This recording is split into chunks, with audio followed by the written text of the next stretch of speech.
When a billionaire single father stands up to protect a waitress from public humiliation, he has no idea the viral video will destroy his reputation by morning. Victor Langley, powerful, ruthless, and untouchable, launches a campaign to crush Adrian Vale's life, not knowing the quiet man he attacked controls more power than Victor can imagine. But this isn't just about money or influence. It's about a shy waitress with dangerous secrets, a little girl watching her father choose courage over safety, and one recorded moment that will burn everything to the ground. Stay with me until the end. Hit that like button and drop a comment with your city so I can see how far this story travels. The fluorescent lights inside Maple Street Diner buzzed like dying insects, casting everything in that peculiar yellow glow that made even fresh coffee look stale. Adrian Vale sat in the corner booth, the red vinyl cracked beneath him, watching his 6-year-old daughter Mia color outside the lines of her restaurant placemat. Her tongue stuck out slightly in concentration, a habit she'd picked up from him during late nights when he worked from home. "Daddy, does the dinosaur have to be green?" Mia asked, holding up a purple crayon like it was contraband. "Dinosaurs can be whatever color you want," Adrian said, his voice carrying that particular exhaustion of single parents everywhere. "Maybe this one ate too many grapes." Mia giggled, a sound that made the last 18 hours of conference calls and crisis management almost worthwhile. Almost. Adrian looked like a man who'd given up on impressing anyone. His flannel shirt had a small stain near the collar, probably jelly, from this morning's rushed breakfast. His jeans were the kind you bought at department stores, not boutiques. The watch on his wrist was a $15 Casio he'd grabbed at a drugstore after Mia broke his previous one playing superhero. Nothing about him screamed wealth. Everything about him screamed exhausted father trying to keep it together, which was exactly how he preferred it. The diner itself was the kind of place that existed in every small town and big city alike. A refuge for night shift workers, elderly couples who'd been coming for 40 years, and parents like Adrian who just needed their kid to eat something that wasn't shaped like a cartoon character. The wallpaper was outdated by at least 2 decades, showing faded illustrations of the town's history. The booths had seen better years. The floor tile had that permanent dinginess that no amount of mopping could fix. But the coffee was hot. The food was decent, and the waitress was kind. Nora Hayes moved through the diner with the practiced efficiency of someone who'd been doing this work long enough to anticipate orders before they were spoken. She was 30, though the exhaustion in her eyes sometimes made her look older. Her dark hair was pulled back in a simple ponytail, and her uniform, a light blue dress with a white apron, had been washed so many times the color had faded to something almost gray in places. She'd brought Mia extra crayons without being asked. She'd refilled Adrian's coffee 3 times without interrupting his daughter's story about school. She moved quietly, efficiently, like someone who'd learned a long time ago that the best way to survive was to be helpful without being noticed. Adrian had seen her type before. Hell, he'd been her type once, back when he was washing dishes in a kitchen in South Boston, trying to figure out how to turn a high school education and a head for numbers into something more than minimum wage. "Miss Nora?" Mia called out as the waitress passed their table. Nora paused, a coffee pot in one hand, dirty plates balanced on her other arm. "Yes, sweetheart? Do you like purple dinosaurs?" A genuine smile crossed Nora's face, the first time Adrian had seen one that reached her eyes since they'd arrived. "I think purple dinosaurs are the best kind." "See, Daddy?" Mia turned to Adrian with the triumphant expression of a 6-year-old who'd just won an argument. "I stand corrected," Adrian said, raising his coffee cup in surrender. Nora's smile lingered for just a moment before she continued toward the kitchen, disappearing through the swinging door. Adrian watched her go, not with attraction exactly, but with recognition. He knew what it looked like when someone was just trying to make it through the day. The door chimed. Adrian didn't look up immediately. People came and went. The diner's dinner rush, such as it was, had mostly cleared out, leaving just a handful of stragglers. The clock above the counter read 7:47 p.m. Mia's bedtime was in an hour, which meant he had exactly that long to finish this meal, drive home, negotiate the bath and teeth routine, read 2 books instead of the agreed-upon one, and maybe, answer a few emails before he collapsed. "This place is still standing?"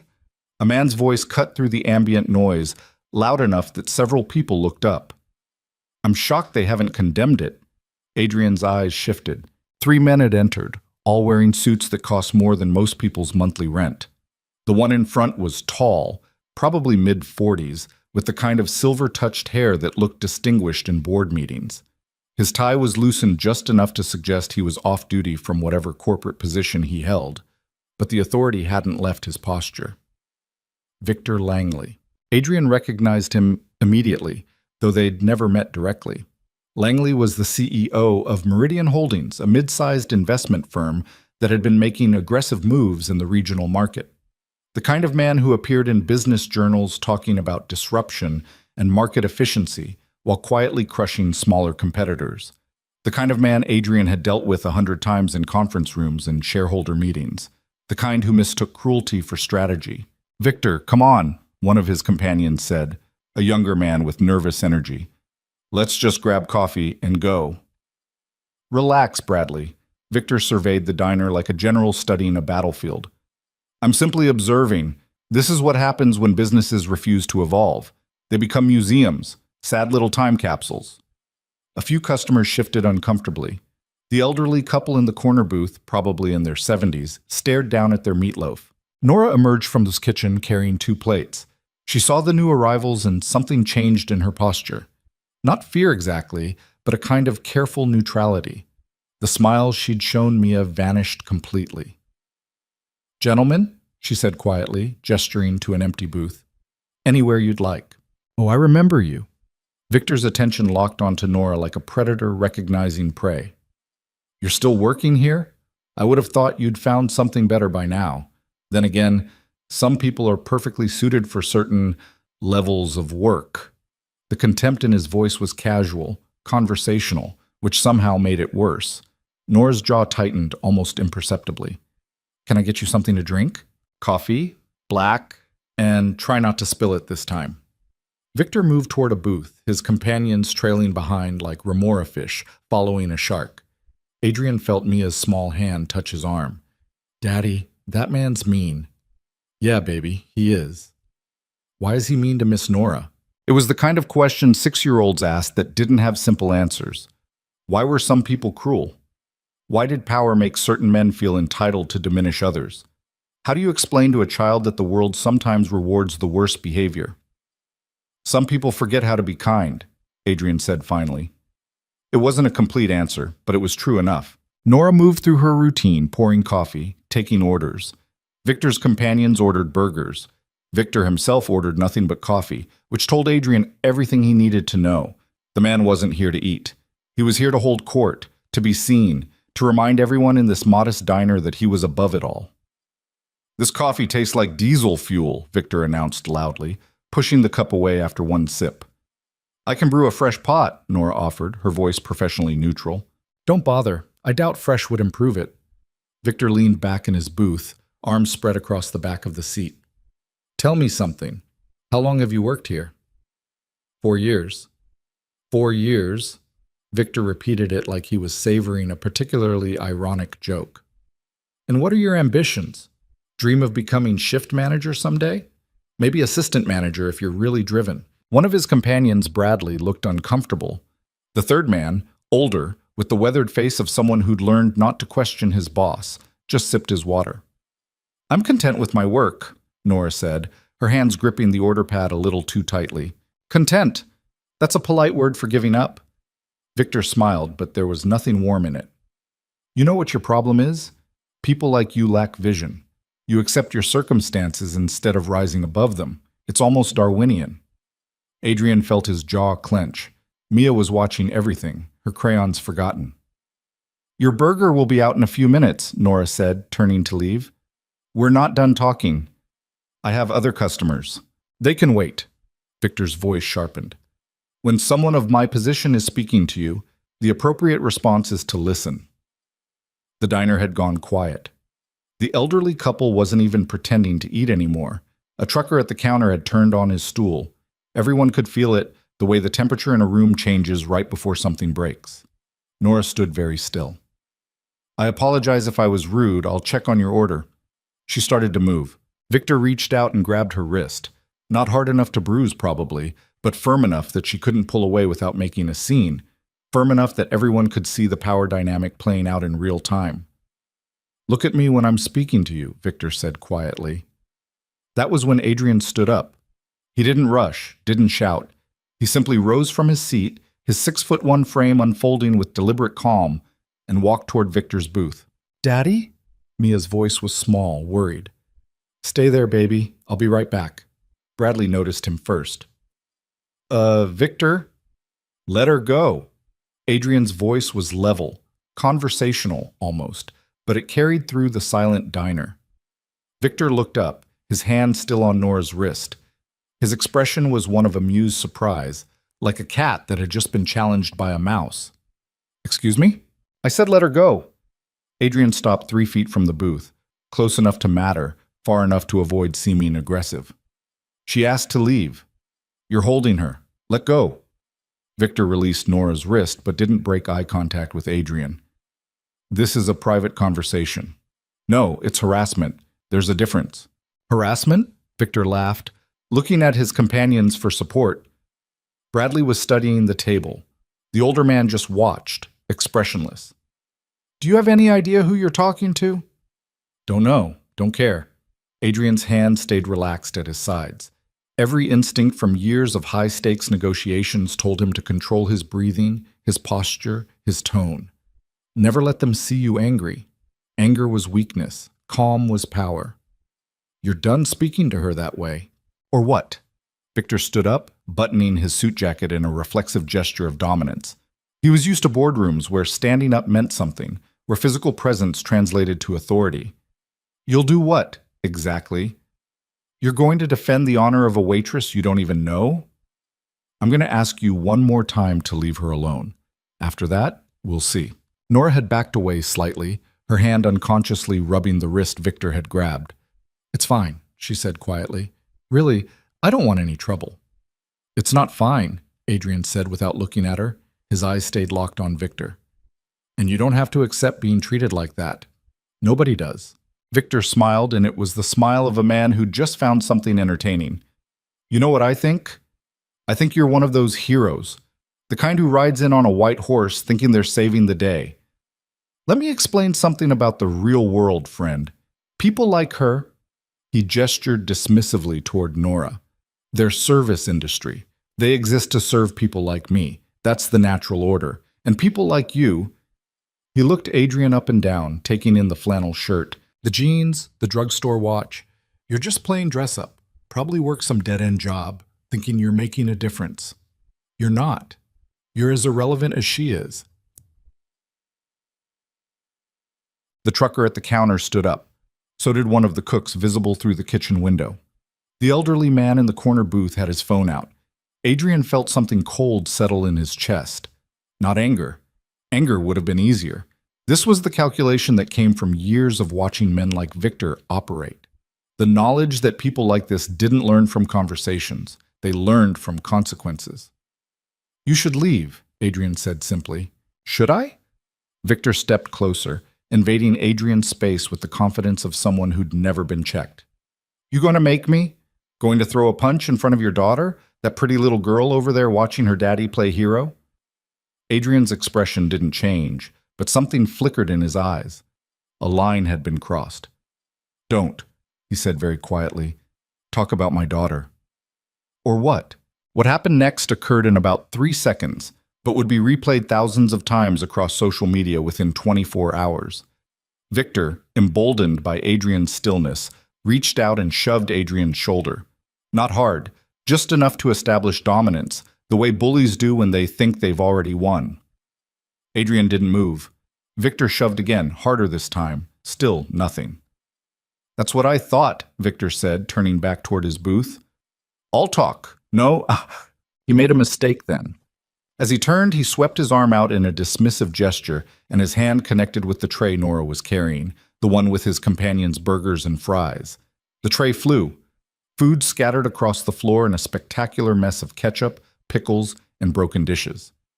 "Jesus Christ!" Victor jumped back, looking down at his expensive shoes. "You clumsy—" He grabbed Nora's arm again, rougher this time, and actually shoved her. She stumbled backward, catching herself on an empty table. That was when Adrian moved. Not with rage, not with the wild swings of someone out of control. He stepped forward, positioned himself between Victor and Nora, and said in a voice that somehow carried more weight than any shout, "Touch her again, and it'll be the last thing you do today." The entire diner held its breath. Victor's face went red. "You're threatening me. Do you have any idea?" "I know exactly who you are. Victor Langley, CEO of Meridian Holdings. You've been acquiring properties across 3 states, leveraging debt to inflate your portfolio, and from what I hear, you're about 6 months from a liquidity crisis because your expansion model is unsustainable." Adrian spoke calmly, almost conversationally. "You're not as powerful as you think you are. You're definitely not powerful enough to treat people like this." For the first time, uncertainty crossed Victor's face. "How do you—" "Doesn't matter. What matters is you're leaving. Now." "I'm not going anywhere until I'm ready." Adrian pulled out his phone. "Then I'm calling the police. We can explain to them why you physically grabbed and shoved an employee. I'm sure that'll be a great look for Meridian Holdings. I bet your board of directors will love the publicity." "You're bluffing. Try me." The standoff lasted maybe 10 seconds, but it felt longer. Victor's companions were already sliding out of the booth, clearly wanting to leave. The older man put a hand on Victor's shoulder. "Victor, come on. It's not worth it." "Not worth it?" Victor's voice rose. "This nobody thinks he can—" "We're leaving." The older man's voice was firm. "Now." Victor looked around the diner, finally noticing that every person there was staring at him. The elderly couple, the trucker, the cook. Half of them had phones out. The elderly man wasn't just holding his phone. He was clearly recording. "This isn't over," Victor said, pointing at Adrian. "You have no idea what you just started." "Yeah, I do. I stopped you from assaulting someone." "That's exactly what I started." Victor's face twisted with fury, but he turned toward the door. His companions followed quickly. Just before leaving, he turned back one more time. "I'll destroy you for this. I'll find out who you are, where you work, and I'll make sure you regret every second of this little performance." "You do that," Adrian said. "I'll be easy to find." The door chimed as they left. For a moment, nobody in the diner moved. Then the trucker started clapping. The elderly woman joined in. Within seconds, scattered applause filled the space, though it felt strange and awkward, like nobody was quite sure what they'd just witnessed. Adrian turned to Nora. "You okay?" She was staring at him like he'd just landed from another planet. "Why did you do that?" "Because he was wrong." "You don't even know me." "Didn't need to. He was wrong." Nora's eyes were bright with something between gratitude and terror. "He meant what he said. He'll come after you." "Let him." "You don't understand. Victor Langley doesn't make empty threats. He has lawyers, connections, money. So do I."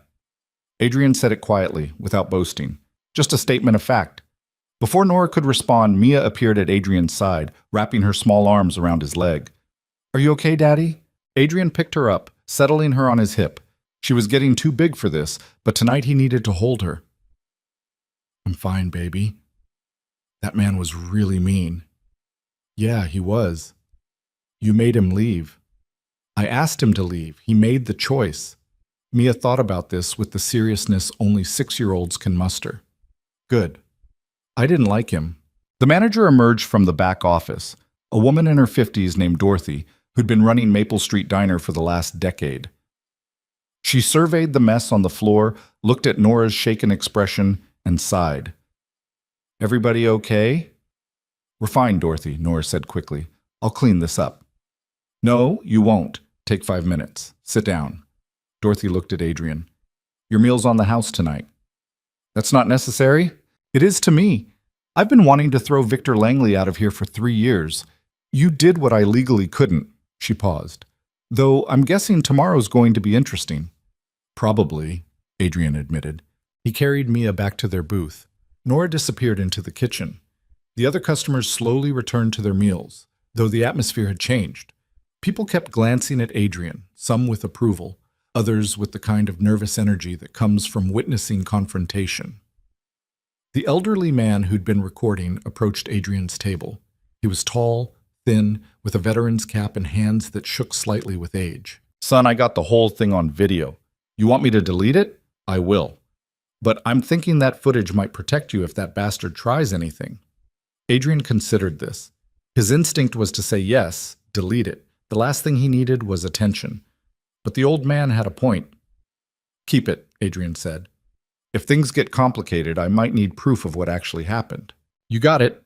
The old man extended his hand. Name's Frank. Army, retired. I've seen bullies all my life. You did good. They shook hands.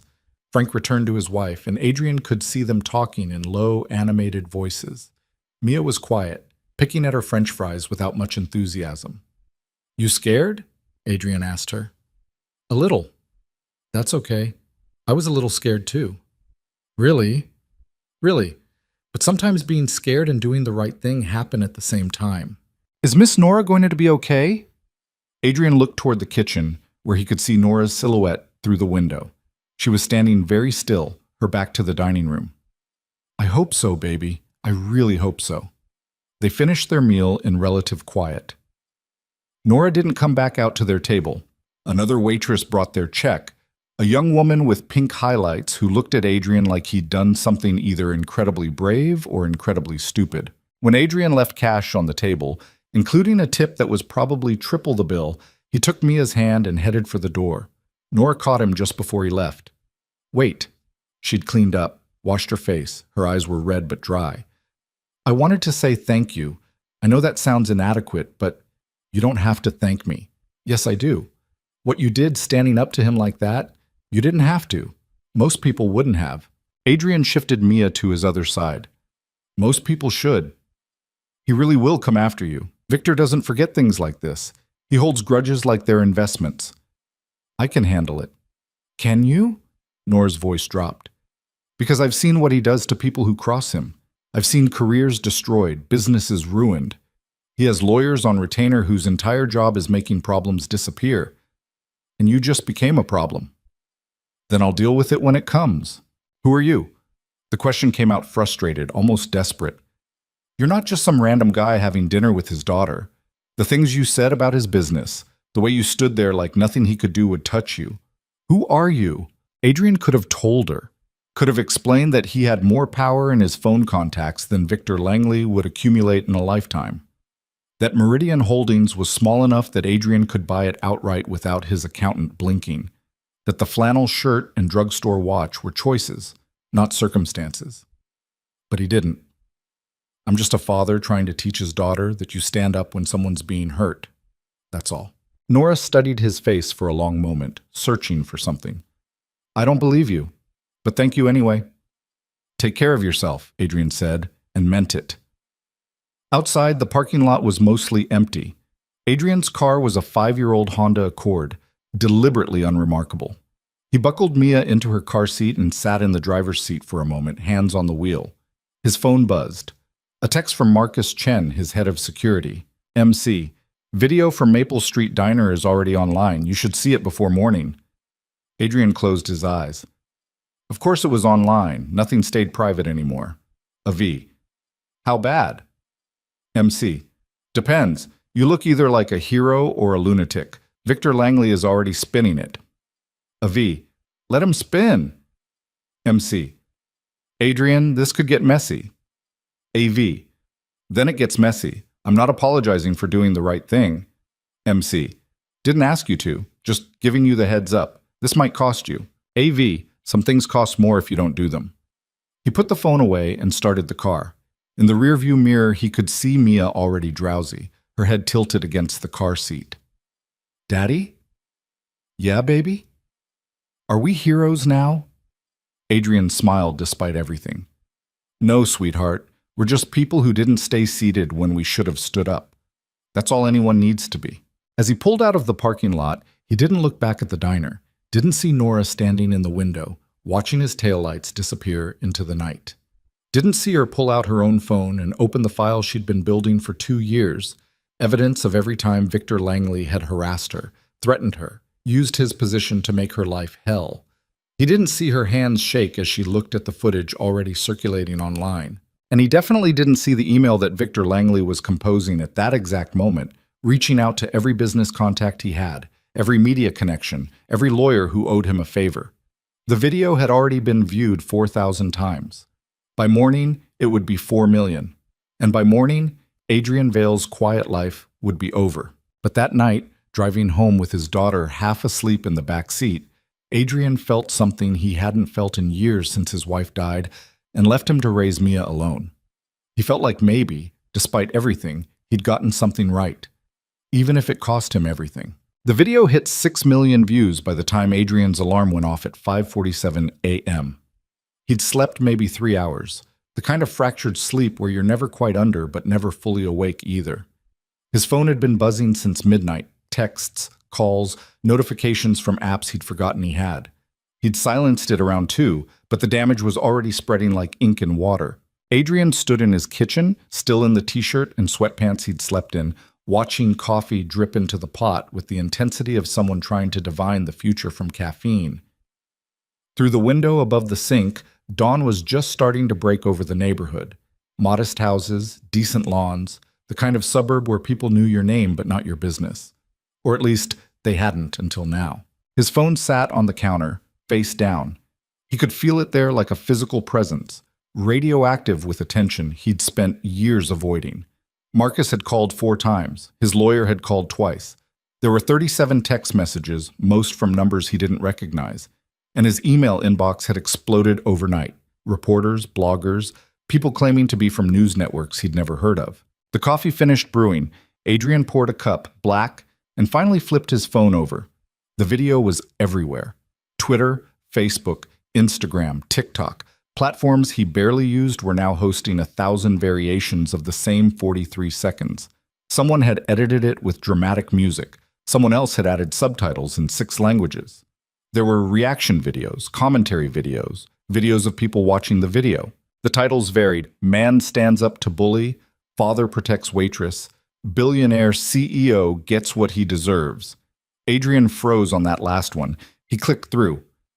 It was from a smaller channel, maybe 20,000 subscribers, but the thumbnail showed Victor Langley's face with big red letters. Exposed.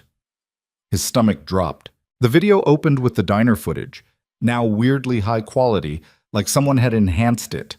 Then it cut to the narrator, a young guy in his 20s wearing a hoodie, sitting in front of a ring light. So this went viral last night, and everyone's talking about the hero dad who stood up to this corporate bully. But here's what nobody's telling you. That bully is Victor Langley, CEO of Meridian Holdings, and he's got a history of this stuff. I'm talking lawsuits, harassment complaints, people who worked for him and left with ND, as thicker than phone books. The video showed screenshots of news articles, blurred documents, testimonies from former employees with their faces obscured. But here's the twist, the narrator continued.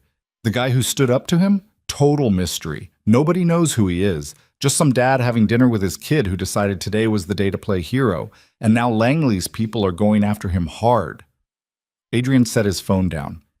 This was happening faster than he'd anticipated. Upstairs, he heard Mia's bedroom door open, the soft pad of small feet on carpet.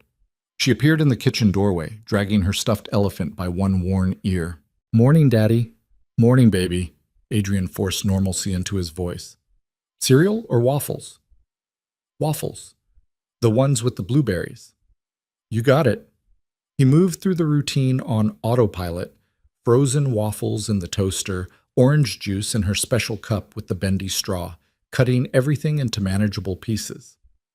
Mia climbed onto her chair at the kitchen table and immediately started talking about something that happened in her dream involving a talking dog and a spaceship. Adrian let her words wash over him, grateful for the distraction. His phone buzzed. Another call from Marcus. "I have to take this," Adrian said. "Stay at the table, okay?" "Okay." He stepped into the hallway, closing the kitchen door most of the way. "Marcus, have you seen it?" His head of security didn't bother with pleasantries. "Some of it. It's worse than I thought.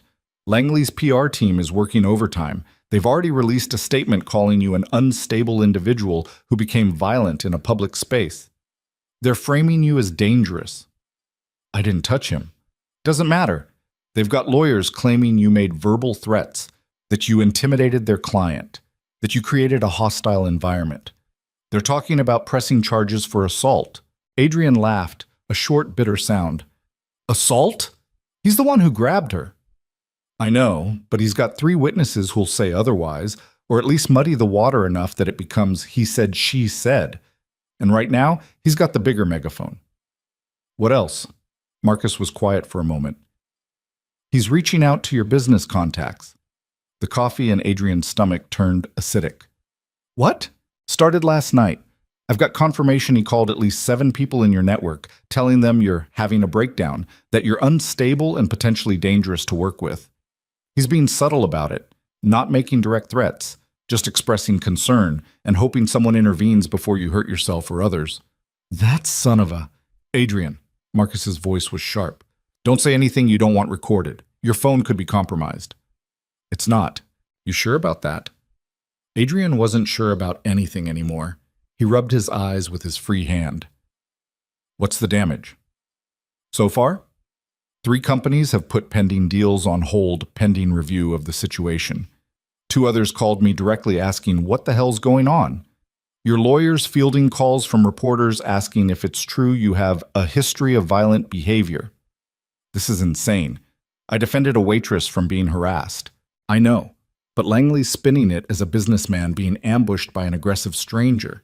He's claiming you knew who he was, that this was targeted, that you might have been waiting for him. That's ridiculous. Doesn't matter. It's a narrative and it's spreading. Right now you're both the hero and the villain depending on which version people see first. Adrian walked to the living room window. Outside, a car he didn't recognize was parked across the street. Someone was sitting in the driver's seat. Marcus, there's a car outside my house. Journalists, probably. They've got your address. How? Same way everyone gets everything now. Public records, social media forensics, somebody who knew somebody. You're not exactly hiding anymore. Adrian felt the walls closing in. This was exactly what he'd spent years avoiding. Exposure, attention, people digging into his life. He'd built careful distance between his public persona as a billionaire investor and his private life as a single father in a modest suburb. That distance was evaporating by the hour. What do I do? Option 1, you go public. Full press conference, explain your side, use your actual resources and influence to bury Langley before he buries you. Option 2, you stay quiet, let me handle the business side, and hope this blows over. Option 3, there's no option 3. Option 3, Marcus continued, you disappear for a while, take Mia, go somewhere off-grid, let me clean this up behind the scenes. The thought was tempting. Just run. Take his daughter somewhere safe and wait for the storm to pass. But he'd tried running before, right after his wife died. Tried to hide from grief, from responsibility, from the reality of being a single parent who had to figure out things like how to braid hair and explain death to a 4-year-old. Running hadn't helped. It just delayed everything. I'm not running, Adrian said. Then you need to make a decision about going public. I need to think. Think fast. By noon, Langley's going to do a press conference. If you don't control this narrative, he will. They hung up. Adrian stood at the window watching the car across the street. The person inside was talking on their phone, occasionally glancing at his house. This was his life now, at least for the next few days. He went back to the kitchen. Mia had finished her waffles and was now trying to balance her juice cup on her head. Daddy, look. That's very impressive. Now please put the cup down before you spill it. She giggled and complied. Are we going to school today? The question hit him harder than it should have. School, normal life, the routine of drop-off and pick-up and parent-teacher conferences. Could he still do that with a journalist parked outside? Yeah, baby, we're going to school. Okay. She hopped down from her chair. Can I wear my sparkle shoes? Sure. While Mia got dressed, Adrian made the mistake of checking his email again. Mixed in with the press requests and angry messages from people calling him everything from a hero to a violent psychopath was one that made him stop. The sender was listed as M. Hayes. The subject line, I'm sorry. He opened it. Mr. Vale, I don't know if this is the right email. I found your name through some research after last night, and I hope this reaches you. I'm writing to apologize. What happened at the diner is being twisted into something ugly, and it's my fault. If I had just kept quiet, if I hadn't let him get to me, none of this would be happening to you. I've seen the news reports this morning. They're calling you dangerous. They're saying terrible things about you, and it's because you stood up for me. That's not right. I want to help fix this.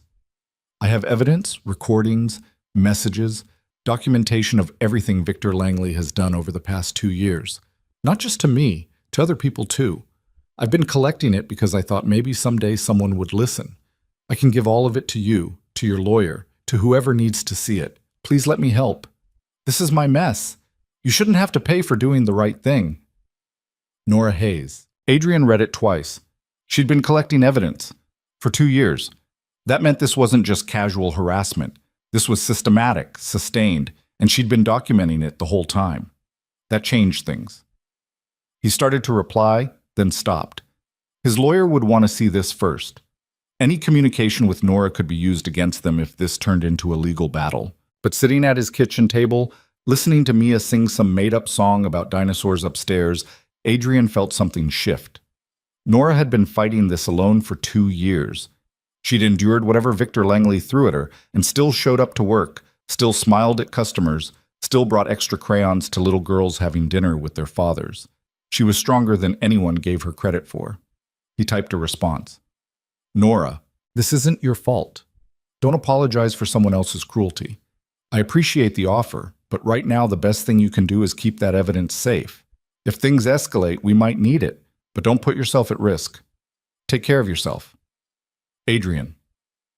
He hit send before he could second-guess it. The drive to Mia's school was tense. The journalist's car followed them for 3 blocks before giving up, probably realizing that an elementary school drop-off wasn't going to make compelling footage. Adrian walked Mia to her classroom, hyper-aware of other parents looking at him. A few smiled. Maybe they'd seen the video and approved. Others whispered to each other, shooting glances his way. One mother actually pulled her child closer as he passed. "Daddy, why is that lady looking at you funny?" Mia whispered. "She's probably just tired, baby." "She looks scared." Kids noticed everything. Adrian squeezed her hand. "Don't worry about it." Mia's teacher, Miss Rodriguez, met them at the classroom door. She was young, probably late 20s, with the kind of patient energy that suggested she'd chosen teaching because she actually liked children. "Good morning, Mia." Then quieter to Adrian. "Mr. Vale, could I speak with you for a moment?" Adrian's chest tightened. "Sure." She waited until Mia was inside, excitedly showing another kid her sparkle shoes before speaking. "I wanted to give you a heads up. The principal called an emergency staff meeting this morning. Someone sent her the video from last night." "Okay." "She's concerned about—" Ms. Rodriguez chose her words carefully. "The attention it might bring to the school. Parents are already asking questions." "I didn't do anything wrong. I know. I saw the video. You were protecting someone." She glanced back at the classroom. "But the school has policies about parents who might attract media attention or create security concerns. I'm not saying I agree. I'm just warning you that they might ask you to keep a low profile during pickup and drop-off." Adrian felt anger flare, hot and immediate. "You're saying I'm a security concern?" "I'm saying the school is scared of the situation, not of you. There's a difference." Miss Rodriguez lowered her voice further. "Between you and me? You did the right thing. But doing the right thing doesn't always protect you from the consequences." She went back into the classroom before he could respond. Adrian walked back to his car feeling like the world had tilted slightly off axis. He'd expected pushback from business contacts, maybe even legal threats, but his daughter's school treating him like a problem? That hadn't been on his radar. His phone rang as he started the engine.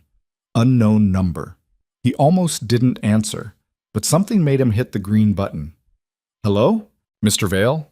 A woman's voice, professional and crisp. "My name is Jennifer Torres. I'm a reporter with Channel 7 News. I'd love to speak with you about last night's incident at—" Adrian hung up. The phone rang again immediately. Different number. He turned it off completely. The rest of the morning was a blur of trying to maintain normalcy while everything crumbled.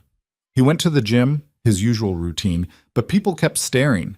The guy at the front desk asked if he was that dude from the video. Someone tried to take his picture in the locker room.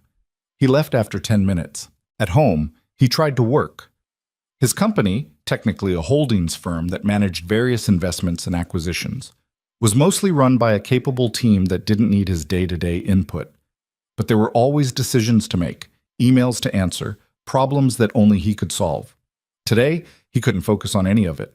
His lawyer called. They spoke for 20 minutes about potential responses, legal strategies, the possibility of a defamation suit against Victor Langley. Everything was maybes and possibilities and depends on how this plays out. At 11:47 a.m., Marcus texted, MC, Langley's press conference starts in 13 minutes. It's streaming live. Adrian didn't want to watch, but he needed to know what he was up against. He pulled up the live stream on his laptop. Victor Langley stood at a podium with the Meridian Holdings logo behind him. He wore a different suit than last night, this one navy blue with a red tie. His hair was perfectly styled. He looked like exactly what he was, a man comfortable with cameras and comfortable with lying. Thank you all for coming on such short notice, Victor began, his voice measured and calm. I want to address the incident that occurred last night at a local establishment, as I know many of you have seen the video circulating online. He paused, the way politicians do when they want to seem thoughtful. First, I want to be clear. I do not condone violence or intimidation of any kind. What happened last night was deeply troubling, and I'm grateful that no one was physically harmed. Adrian's jaw clenched. The reframing was already happening. I was having a private dinner with colleagues when an individual approached our table in an aggressive manner. Without provocation, this person began making threats, creating a hostile and frightening environment. When I attempted to leave the situation, he escalated further, making it clear through his words and body language that he intended to harm me if I didn't comply with his demands. Lies. Smooth, calculated lies. The video you've seen online has been edited and taken out of context. It doesn't show the initial confrontation, the verbal threats made before cameras were rolling, or the fear everyone in that restaurant felt watching this unfold. A reporter raised her hand. Mr. Langley, are you pressing charges?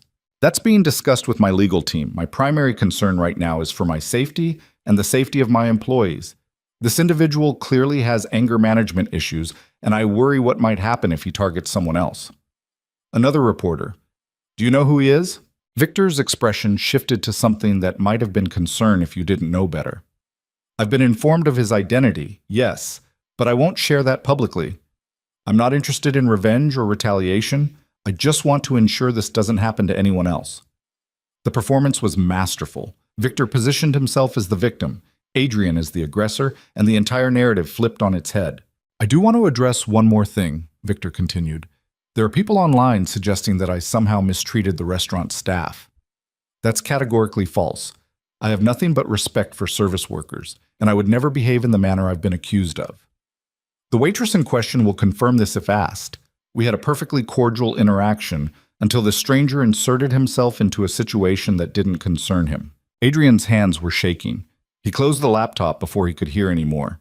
His phone, turned back on now, immediately buzzed with texts. MC. He's good. I'll give him that. Lawyer. We need to respond, today, before this sets. Unknown. You should be ashamed of yourself. Unknown.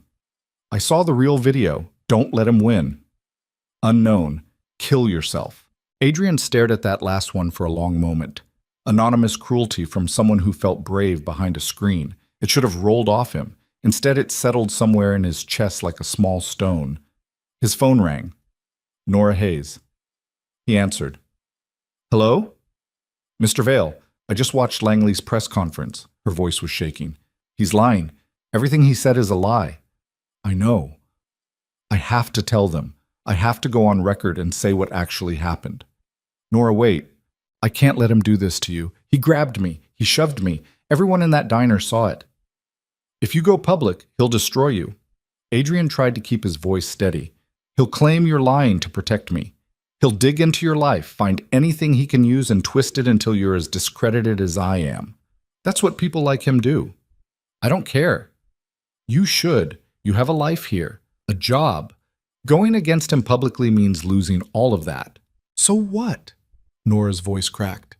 I just stay quiet while he ruins you for defending me? That's not right. Nothing about this is right.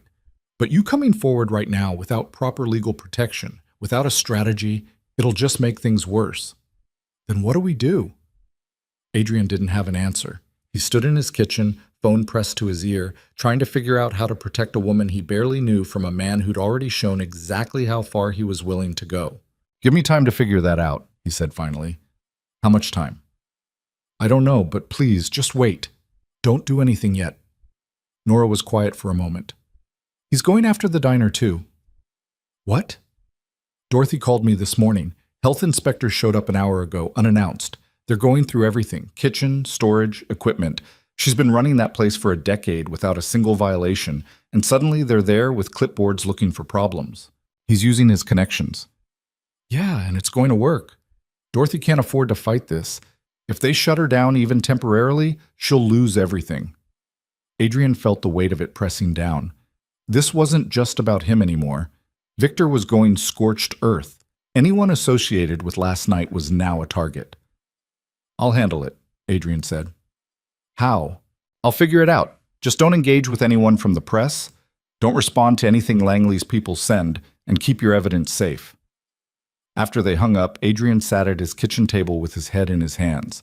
His phone buzzed again. A news alert. Local diner faces health violations after viral video incident. It was already starting. By the time Adrian had to pick up Mia from school, 3 more businesses connected to him had publicly distanced themselves. 2 released statements expressing concern about recent events. 1 terminated a consulting contract outright, citing a moral character clause that had probably never been enforced before. Victor Langley wasn't just attacking Adrian's reputation. He was systematically dismantling everything around him, creating financial pressure, social isolation, making it expensive to maintain his principles. At school pickup, 2 mothers Adrian had chatted with dozens of times before suddenly had urgent phone calls the moment he approached. Mia came out of class with a drawing she'd made. A picture of their family, just the 2 of them, and a purple dinosaur. Miss Rodriguez says I'm a good artist, Mia announced proudly. You are, baby. The best. They were almost to the car when someone called out. Mr. Vale? Adrian turned. A man in jeans and a windbreaker approached, holding a microphone. Behind him, another person had a camera on their shoulder. I'm sorry to bother you. No comment. Adrian opened Mia's car door. Just one question. Are you planning to respond to Victor Langley's allegations? I said no comment. Is it true you have a history of violence? Adrian stopped. The anger that had been building all day crystallized into something cold and focused. He looked directly at the camera. Victor Langley is a bully who's using his money and influence to rewrite what happened last night. He put his hands on a woman who asked him to leave her alone. I stopped him. That's the truth, whether he likes it or not. So you deny being aggressive? I deny being the problem. Now get away from my daughter. The journalist backed off, but Adrian could see him still talking into the microphone as they drove away. Daddy, who was that man? Nobody important. That night, after dinner and bath time and 2 stories instead of 1, Adrian sat in the living room with all the lights off except the lamp by his chair. His laptop was open to a dozen tabs. News articles, social media threads, legal advice forums. The video had been viewed 22 million times now. Half the comments called him a hero. The other half called him everything from unhinged to dangerous to worse things he wouldn't repeat even in his own head. Victor Langley had successfully split public opinion right down the middle. His phone buzzed. Marcus, texting a link. MC, you need to see this. Adrian clicked through. It was another video, this one from someone who'd been at the diner. Not the main incident, but the moments before, Victor loudly insulting the diner itself, making degrading comments about Nora before Adrian even stood up. The caption read, "Full context for what really happened. Share this." It had 14,000 views. Nothing compared to the main video's reach, but it was something. Adrian forwarded it to his lawyer. Then he opened a new document and started typing. Not a press release or a legal response. Just the truth, in his own words, about what he'd seen and why he'd stood up. He'd spent years avoiding the spotlight, protecting his privacy, keeping his wealth and his personal life separate. Maybe that had been the wrong approach all along. Maybe sometimes you had to step into the light, even when it burned. He wrote until midnight, then deleted everything and started over. The words wouldn't come right. Every sentence sounded either too defensive or too aggressive. Too much like a billionaire trying to win an argument, or too much like a guilty man making excuses. Finally, exhausted, he closed the laptop. Tomorrow he'd figure out the right response. Tomorrow he'd start fighting back properly. Tonight, he just needed to sleep. But sleep didn't come. He lay in bed staring at the ceiling, listening to the house settle around him, Thinking about a shy waitress who'd been collecting evidence for 2 years, and a little girl who thought purple dinosaurs were the best kind, and a man who'd built an empire on cruelty getting away with it one more time. Some things, Adrian realized, cost more if you don't do them. But some things cost more than you can afford when you do. He just hoped he'd be able to pay whatever price was coming. Morning came with rain, the kind that turned the world gray and made everything feel heavier than it was. Adrian stood at his kitchen window, watching water streak down the glass, his second cup of coffee going cold in his hand. He hadn't slept.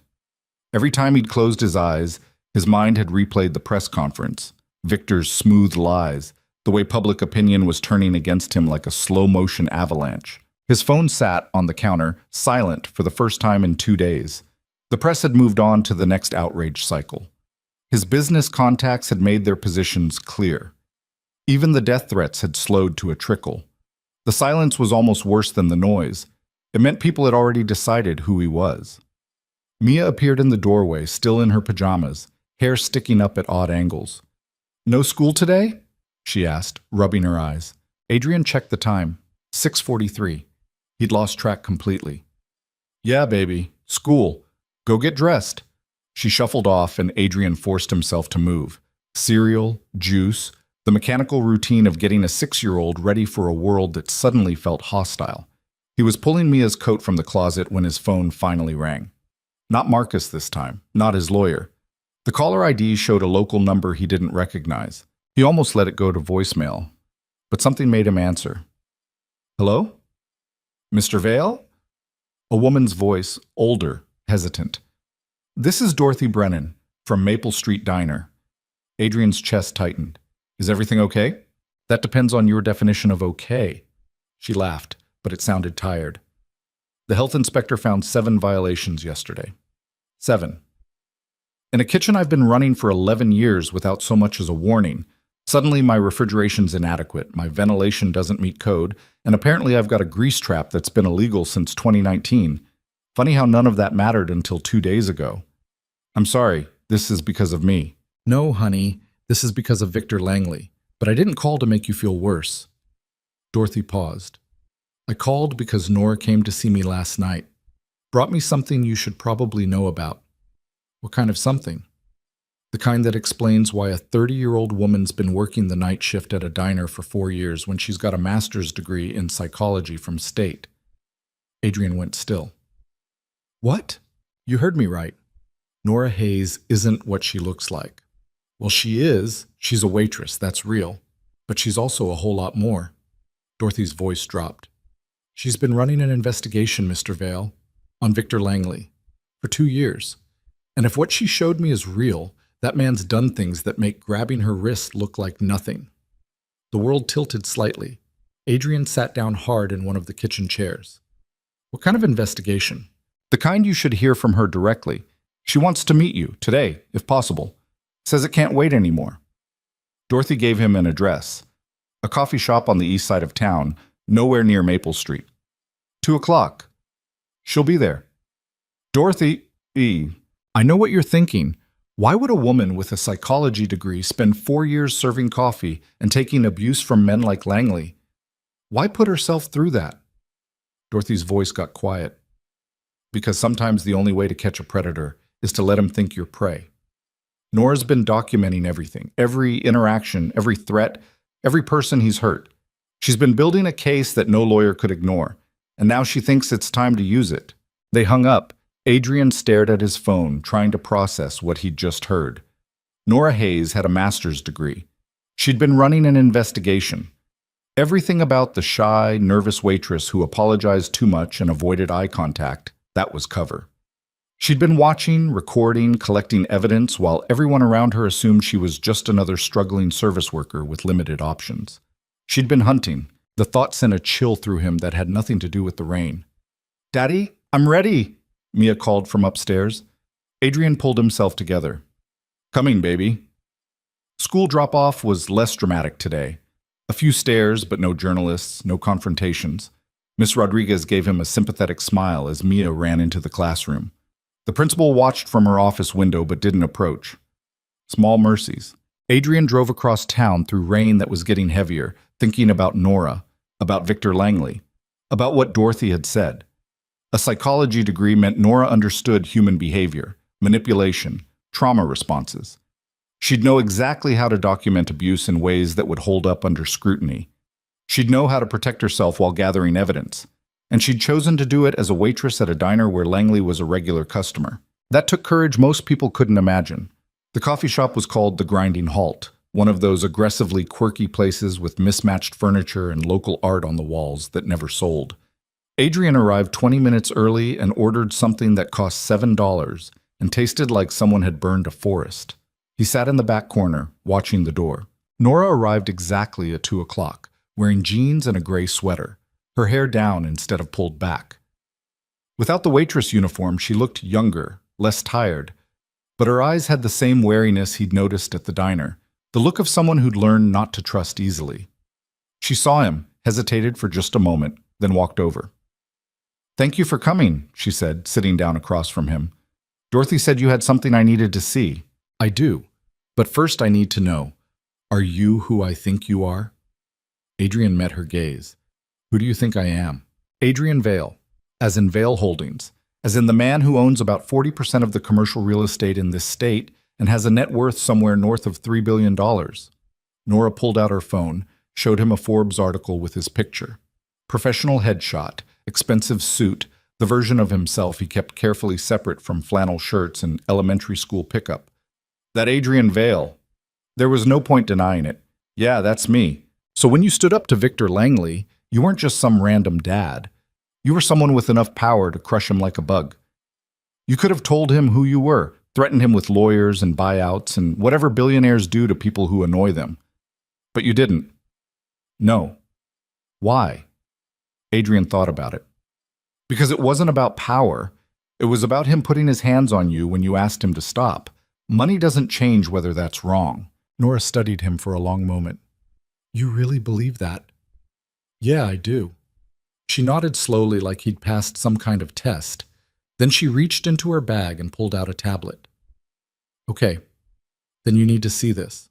She turned the screen toward him. It showed a spreadsheet, meticulously organized, with dates, times, locations, and brief descriptions.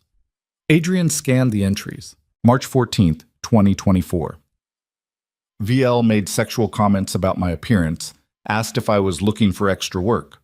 Recorded on phone, file 0314-A. April 3rd, 2024. VL grabbed my arm when I tried to leave his table. Left bruise. Photographed. File 0403-B. Dorothy witnessed but was afraid to intervene. May 22nd, 2024. VL threatened to have the diner shut down if I reported him. Direct quote. "I know people who can make this place disappear. So can you." Recorded. File 0522-A. The list went on. Months of harassment, threats, assault. Each entry had corresponding files, audio recordings, photographs, witness statements that Nora had somehow collected. "There are 47 documented incidents," Nora said quietly. "Just with me. But I'm not the only one." She swiped to a new section. More spreadsheets, different names. Other women who'd worked at places Victor frequented. Some of them had quit their jobs. One had moved to a different state. Another had filed a police report that mysteriously disappeared. "How did you get all this?" Adrian asked. "I started with my own experiences. Then I reached out to other women, former employees of his company, waitresses at restaurants he goes to, anyone who'd been around him long enough. Some of them talked, some didn't, but enough shared their stories that I could see the pattern." "You've been doing this for 2 years?" 2.5, actually. I started before I even worked at Maple Street. Nora took her tablet back. "I got the job there specifically because I knew Victor ate there twice a week. I needed to document his behavior in a public setting where there would be witnesses, where his patterns would be obvious to anyone paying attention." "That's why you stayed, even when he made your life hell." "That's why I stayed." Her voice was steady, but Adrian could hear the cost underneath. "Do you know how hard it is to smile and pour coffee for a man who threatened to ruin your life the night before?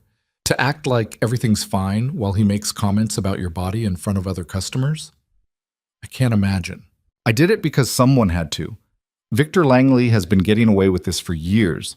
He targets women who don't have resources to fight back, who need their jobs too much to risk complaining. He's smart about it. Never quite illegal enough to prosecute, always just careful enough to maintain deniability. But if you collect enough incidents, document enough patterns, you can show that it's not isolated behavior, it's systematic abuse. Adrian looked at the tablet, then back at Nora. You're not just a waitress. I was a therapist, specialized in trauma counseling for abuse survivors. She smiled bitterly. Ironic, right? I spent 3 years helping other women process what had been done to them, and then I became one of them. Lost my job at the clinic after I reported my supervisor for harassment.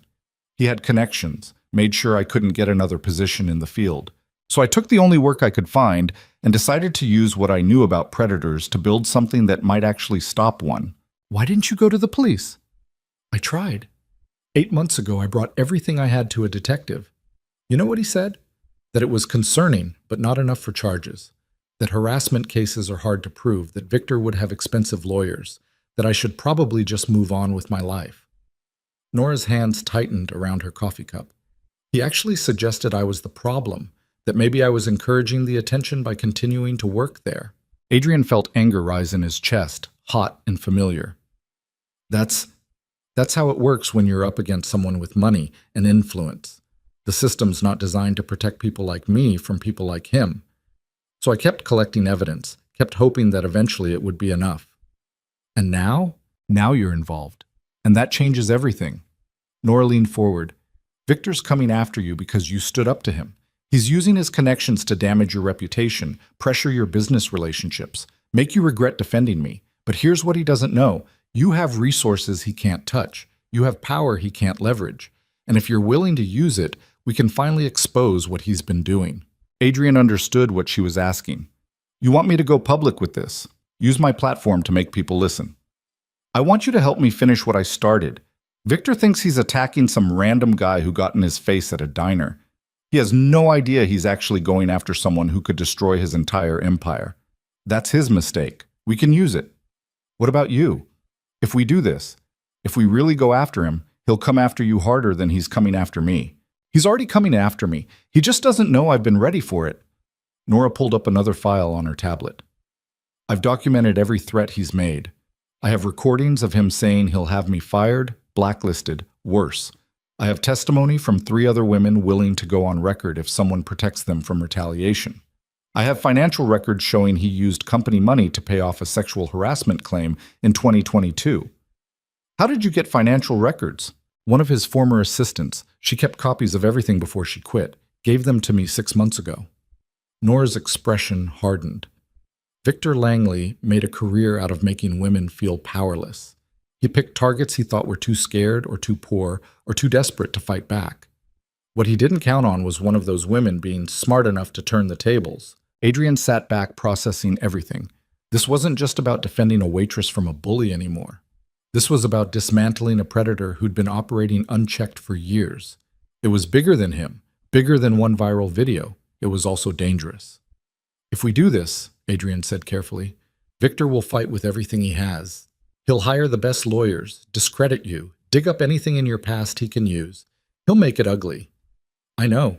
He'll claim you seduced him, that you're lying for attention or money. He'll say I'm using you to get revenge for how he made me look in the press. I know that too. Then why risk it? You could take this evidence to a different jurisdiction, find a prosecutor who actually cares, build a case quietly. You don't need me. Nora met his eyes, and for the first time since sitting down, she smiled. It wasn't a happy smile. It was the smile of someone who'd already decided to jump and was just waiting for the ground to rush up.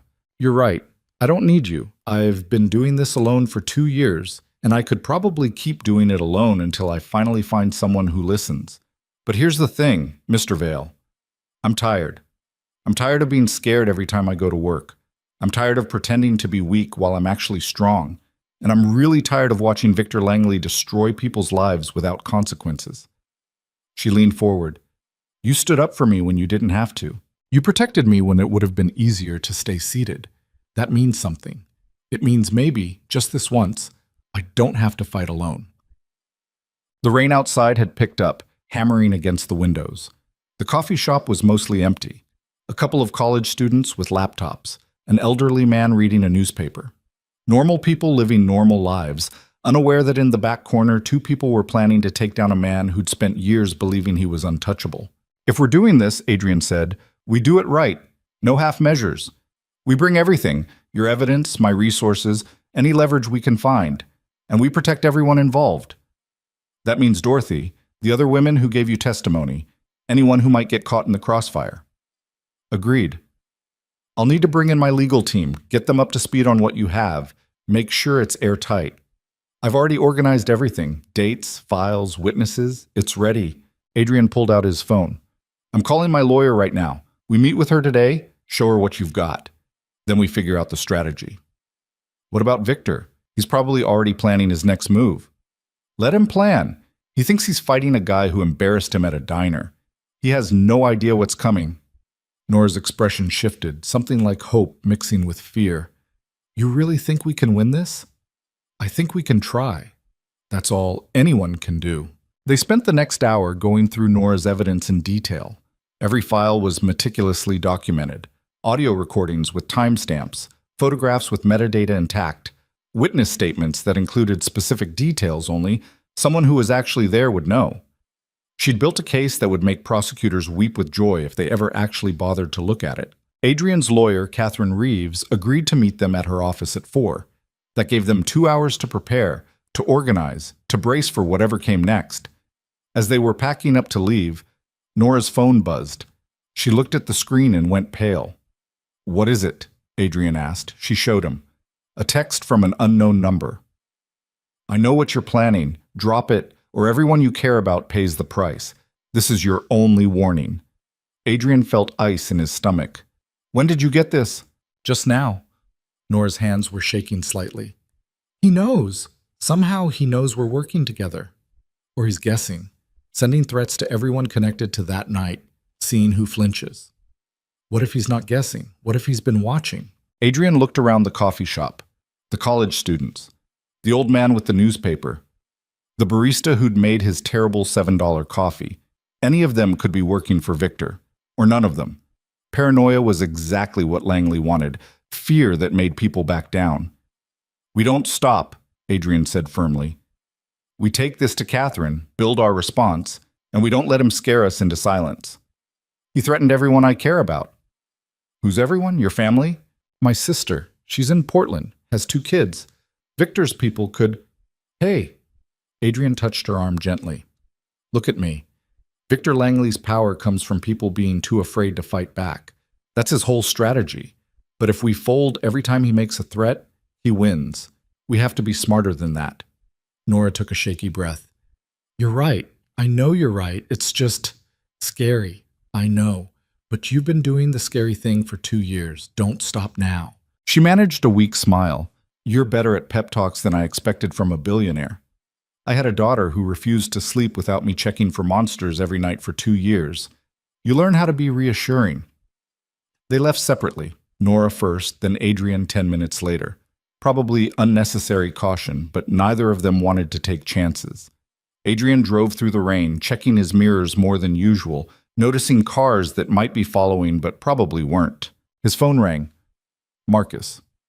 We have a problem, his head of security said without preamble. What kind of problem? The kind where someone just leaked your home address to 3 different doxing websites. You've got about 4 hours before it spreads everywhere. I'm sending a team to your house now to set up enhanced security, but you need to get Mia somewhere safe, tonight. Adrian's grip tightened on the steering wheel. He's escalating. Victor? Yeah. And fast. This isn't just business pressure anymore. This is personal. He's trying to scare you, make you feel vulnerable. It's working. Then let it work enough to piss you off, not enough to make you back down. You've been playing defense since this started. Maybe it's time to hit back. Adrian thought about Nora's evidence, about 2 years of careful documentation, about women who'd been hurt and scared into silence. I'm meeting with Catherine at 4, bringing someone with information Victor really doesn't want public. Good. Make it count, because after tonight, this is going to get a lot worse before it gets better. They hung up. Adrian called his neighbor, Mrs. Patterson, an elderly woman who'd been watching Mia sometimes since his wife died. She agreed to pick me up from school and keep her overnight. No questions asked beyond, "Are you in trouble?" To which Adrian had answered, "I'm handling it." Then he called the school and authorized Mrs. Patterson for pickup. The secretary sounded concerned but didn't push. One thing handled, 1,000 more to go. Catherine Reeves's office was in a high-rise downtown, all glass and steel that screamed expensive justice.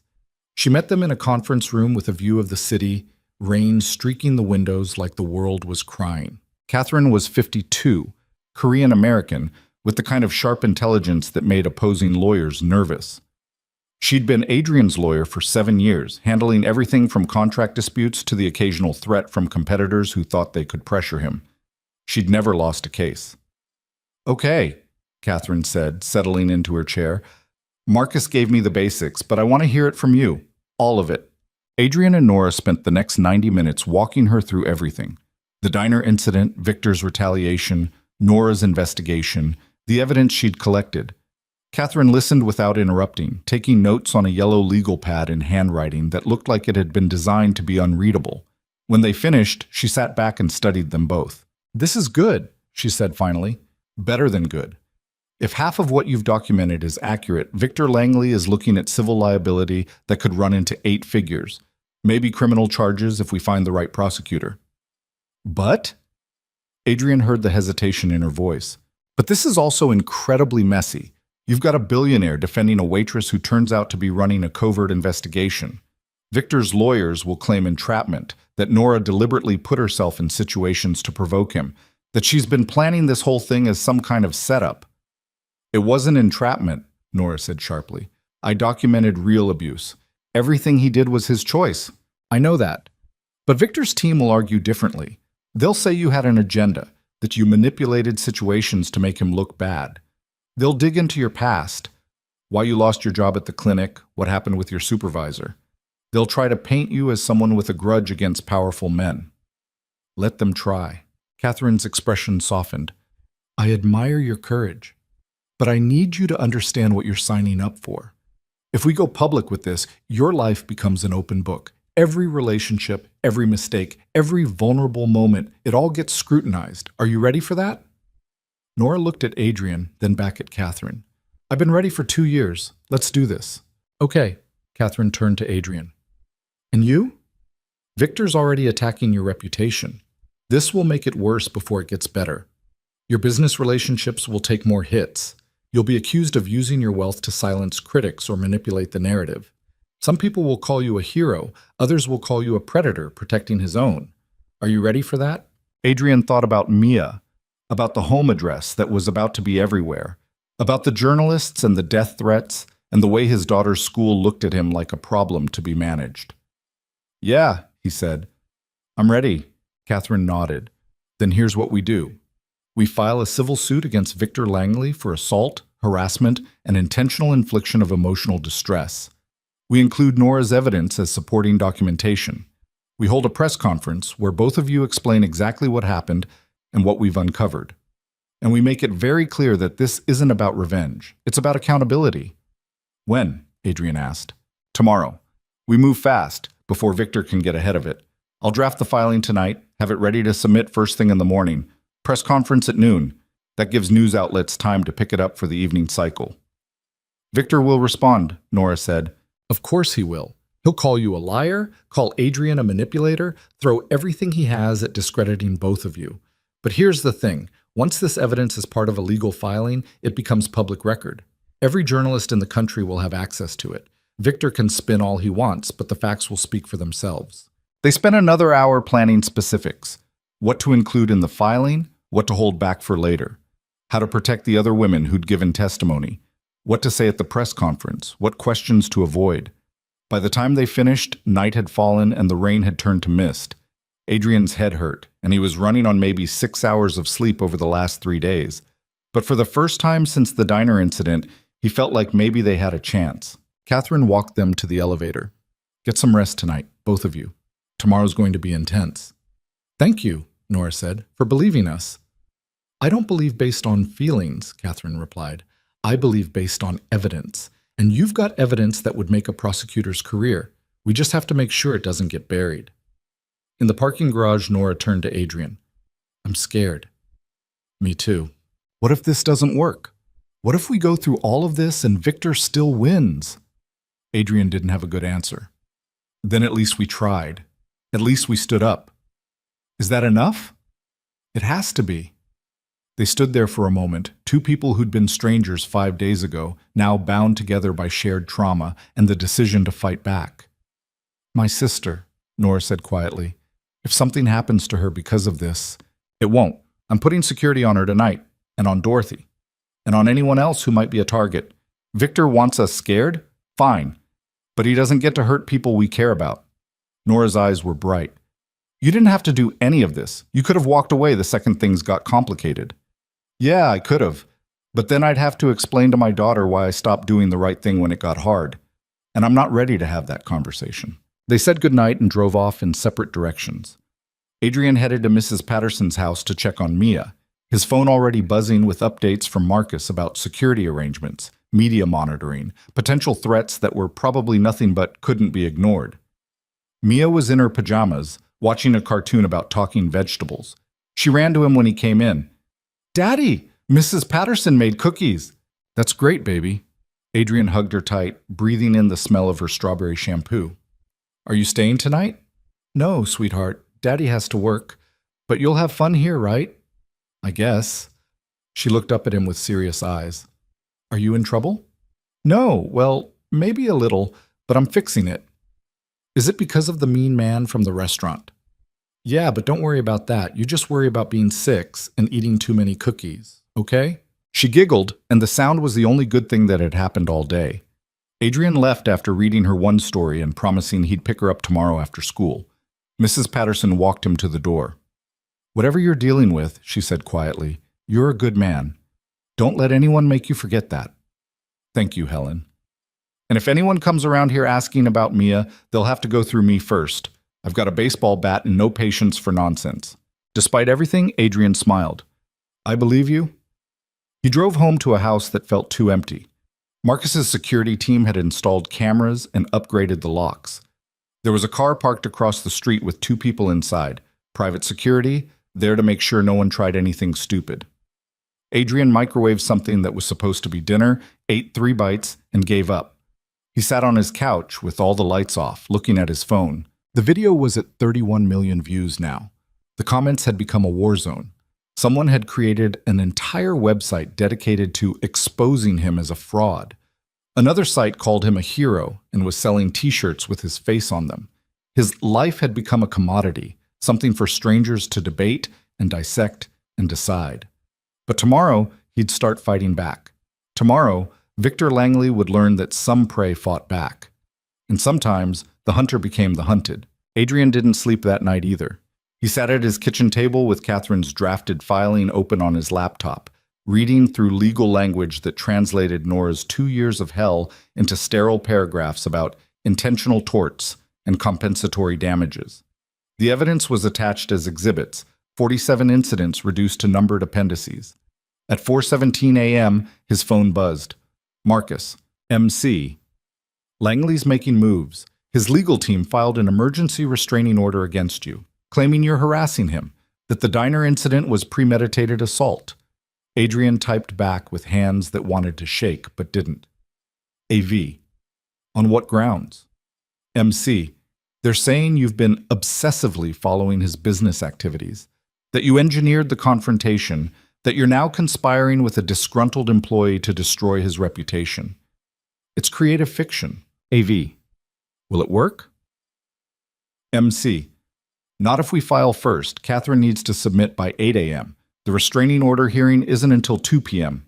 We beat them to the punch. Their narrative falls apart. AV. Then we file at 8.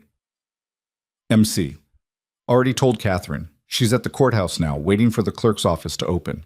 Adrian set his phone down and stared at the pre-dawn darkness outside his window. Somewhere across town, Victor Langley was probably awake too, orchestrating his defense, calling in favors, preparing to bury them both under an avalanche of legal motions and PR spin. But Victor had made a critical mistake. He thought he was fighting a man who'd gotten lucky with some viral video attention. He didn't know he was fighting someone who'd spent 15 years learning how to dismantle companies and rebuild them from the ground up. Someone who understood that real power wasn't about being the loudest voice in the room, it was about controlling the room entirely. By 6 a.m., Adrian was showered, dressed in one of the suits he rarely wore anymore, looking like the billionaire he actually was. The transformation was deliberate. No more flannel shirts and tired dad energy. Today he needed to be Adrian Vale, the man who'd turned a dishwashing job into a fortune, who'd negotiated deals with people who ate CEOs like Victor Langley for breakfast.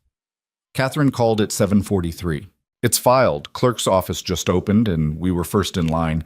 The lawsuit is officially public record. How long until the media picks it up? I'd say about...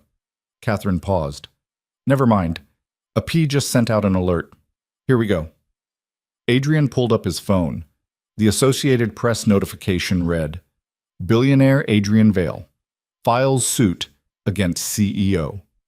Victor Langley for assault, harassment, claims. Pattern of abuse against multiple women.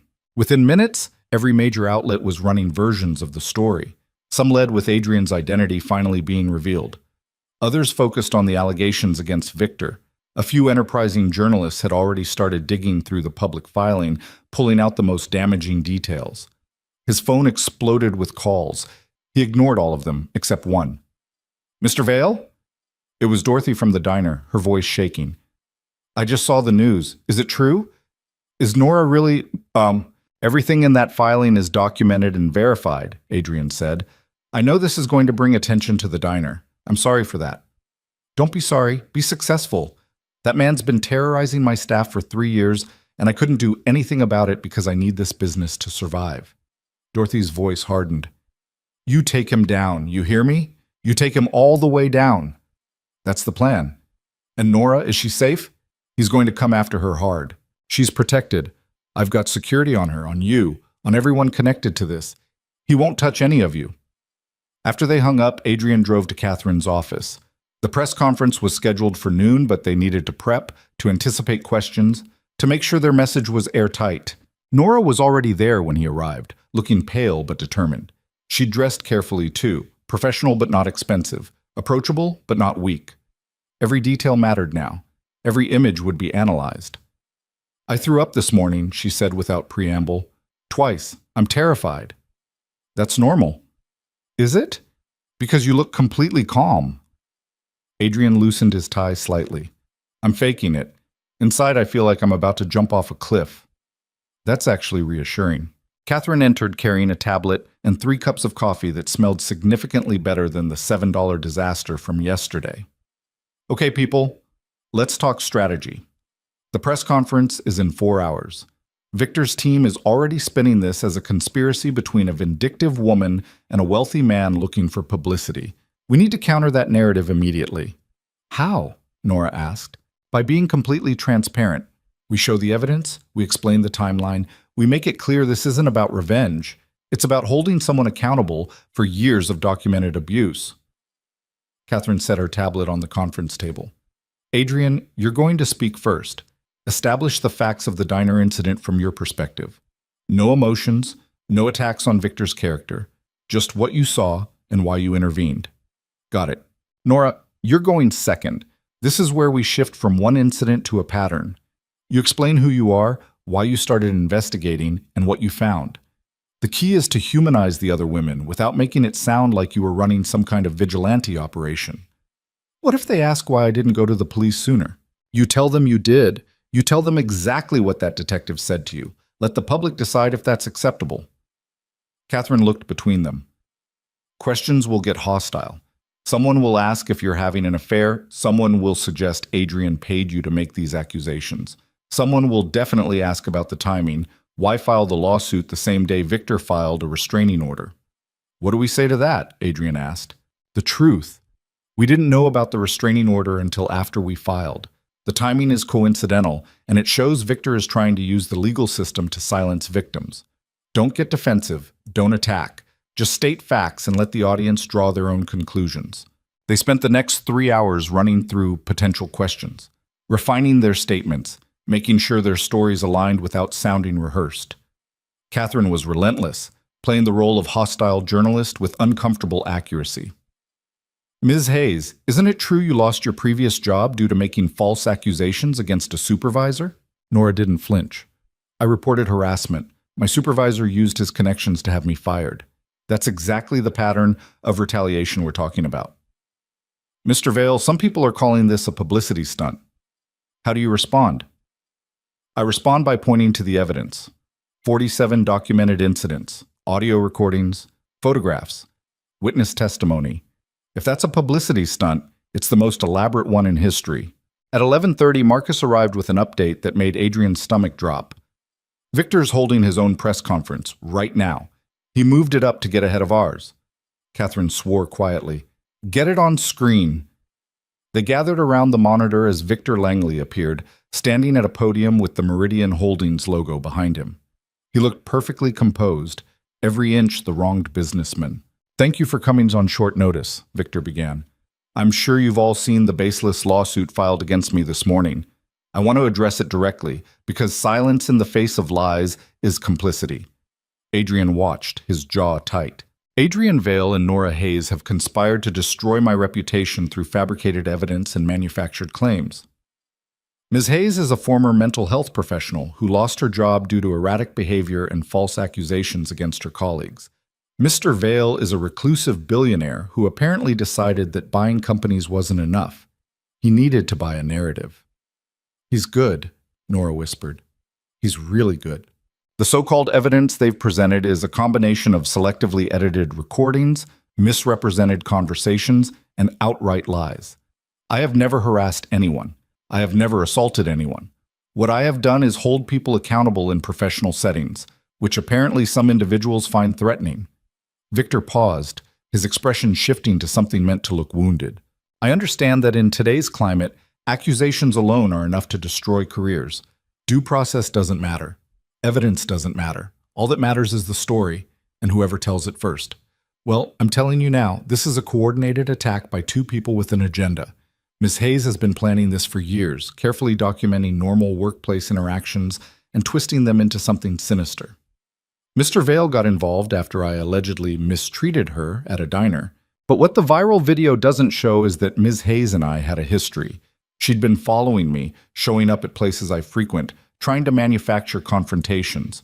That's not true, Nora said, her voice rising. I worked there. I didn't follow him. He came to my workplace. I know, Catherine said, and we'll prove it. Let him dig his hole deeper. Victor continued, his voice taking on a righteous tone.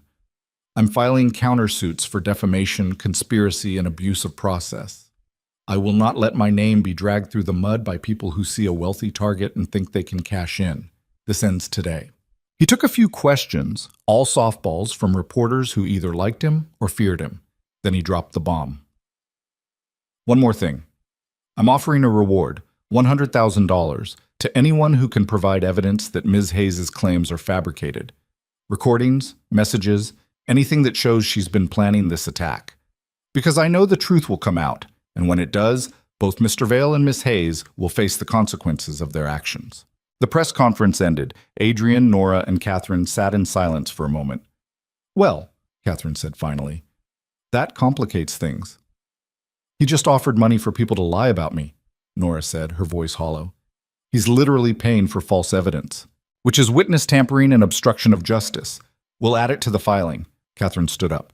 But right now we stick to the plan. Our press conference is in 20 minutes. We present the facts, we stay calm, and we let the evidence speak. The venue was a hotel conference room downtown, packed with journalists, cameras, and people whose job was to turn human tragedy into content. Adrian felt the weight of their attention the moment he walked in, Nora beside him, Catherine trailing with her tablet and briefcase. They took their seats at a table facing the crowd. Microphones clustered in front of them like mechanical flowers. Camera flashes went off even though nothing was happening yet. Catherine spoke first, laying out the legal framework. Civil suit, assault, and battery. Intentional infliction of emotional distress. Pattern of harassment spanning multiple years and victims. Her voice was clinical, professional, the kind of calm that came from years of courtroom experience. Then it was Adrian's turn. He looked out at the sea of faces and felt his carefully prepared statement start to crumble. These weren't just journalists, these were people who would decide what story got told, how it got framed, whether anyone would believe them. "My name is Adrian Vale," he began, his voice steady despite the nerves. "Most of you probably know me from a video that went viral last week. What you don't know is what I saw before someone started recording." He walked them through it, the casual cruelty in Victor's voice, the way Nora had tried to de-escalate, the moment Victor grabbed her wrist. He didn't embellish, didn't add drama, just the facts, delivered in the same tone he'd use in a boardroom presentation. "I stood up because someone was being hurt, and no one else was doing anything about it. That's all. I didn't know who Victor Langley was. I didn't know Nora Hayes had been documenting his behavior for 2 years. I just knew that what I was witnessing was wrong, and staying seated would make me complicit." A reporter raised her hand. "Mr. Vale, Victor Langley claims you orchestrated this confrontation, that you knew who he was and deliberately provoked him. Victor Langley is lying. I took my daughter to dinner at a diner near our house. He showed up with colleagues. I'd never met him, never spoken to him, didn't know anything about him until after the incident when people started identifying him online. But you're a billionaire. Surely you knew of Meridian Holdings? I'm aware of most major companies in the region. That doesn't mean I memorized the faces of every CEO. And even if I had known who he was, it wouldn't change the fact that he put his hands on someone who asked to be left alone." Another reporter. "Ms. Hayes, you have a master's degree in psychology. You lost your previous job. Why were you working as a waitress?" Nora took a breath. Adrian could see her hands shaking slightly under the table. "I lost my job because I reported sexual harassment by my supervisor. He used his position to make sure I couldn't get another job in my field. So I took work where I could find it. And yes, I chose Maple Street Diner specifically because I knew Victor Langley ate there regularly. I chose it because I wanted to document his behavior in a public setting where there would be witnesses." "So you admit you were targeting him?" "I admit I was documenting abuse. Victor Langley has a pattern of harassing women in service positions. Waitresses, assistants, anyone he perceives as beneath him. I wanted proof that would be undeniable. So I took a job where I could observe him while protecting myself with witnesses and security cameras." "That sounds like entrapment." "Entrapment is when you induce someone to commit a crime they wouldn't otherwise commit. I didn't make Victor Langley grab my wrist. I didn't make him make sexual comments or threaten my job or tell me I was worthless. He did those things because that's who he is. I just documented it." The questions came faster, more aggressive. Someone asked if Adrian was paying Nora. Someone else asked if they were having an affair. A reporter from a conservative outlet suggested Nora was part of a culture of false accusations destroying innocent men. Catherine fielded that one. Innocent men don't have 47 documented incidents spanning 2 years. Innocent men don't threaten witnesses or use company resources to intimidate victims. And innocent men certainly don't offer 6-figure rewards for fabricated evidence. "You're referring to Mr. Langley's reward offer?" "I'm referring to witness tampering, which we'll be reporting to the appropriate authorities." The conference lasted 90 minutes. By the time it ended, Adrian felt like he'd been through a fight. His shirt was damp with sweat under his suit jacket. Nora looked ready to collapse. But they'd done it. They'd presented their case to the world. Now they had to wait and see if anyone believed them. The response was immediate and polarized. Within an hour, hashtags were trending on both sides.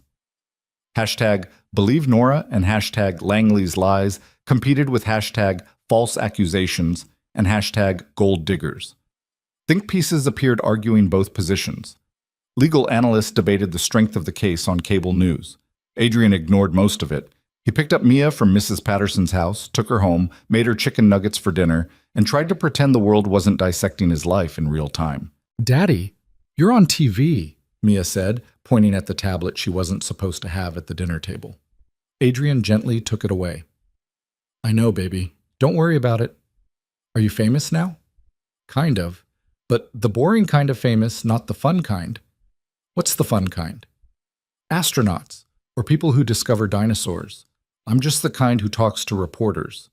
She accepted this explanation with the easy logic of 6-year-olds and went back to her chicken nuggets. That night, after Mia was asleep, Adrian sat in his home office staring at an email that had arrived an hour ago. The sender was listed as V. Langley. The subject line, "Final offer." He opened it. Vale? You've made your point. You're not just some random dad, you're someone with resources and a vendetta. Fine. I respect that, even if I think you're misguided. Here's my offer. Drop the lawsuit, make a joint statement saying this was all a misunderstanding, and I'll make this worth your while. 10 million to your favorite charity. Nora Hayes gets a severance package that ensures she never has to work another service job. Everyone walks away clean, or we can keep fighting. I've got lawyers who make your lawyer look like a public defender. I've got connections in every business sector that matters. And I've got the patience to drag this out for years, destroying both of you slowly while I continue running my company. Your choice. But choose fast. This offer expires in 24 hours.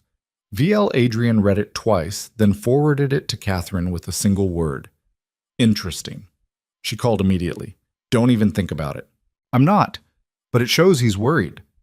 He's terrified. That press conference hit harder than he expected. Social media is turning against him.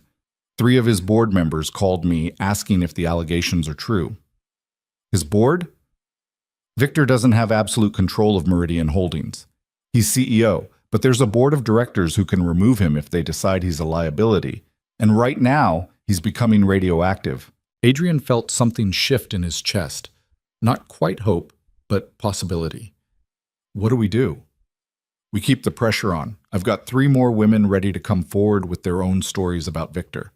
I want to add them to an amended filing tomorrow. And I want to call a shareholders meeting.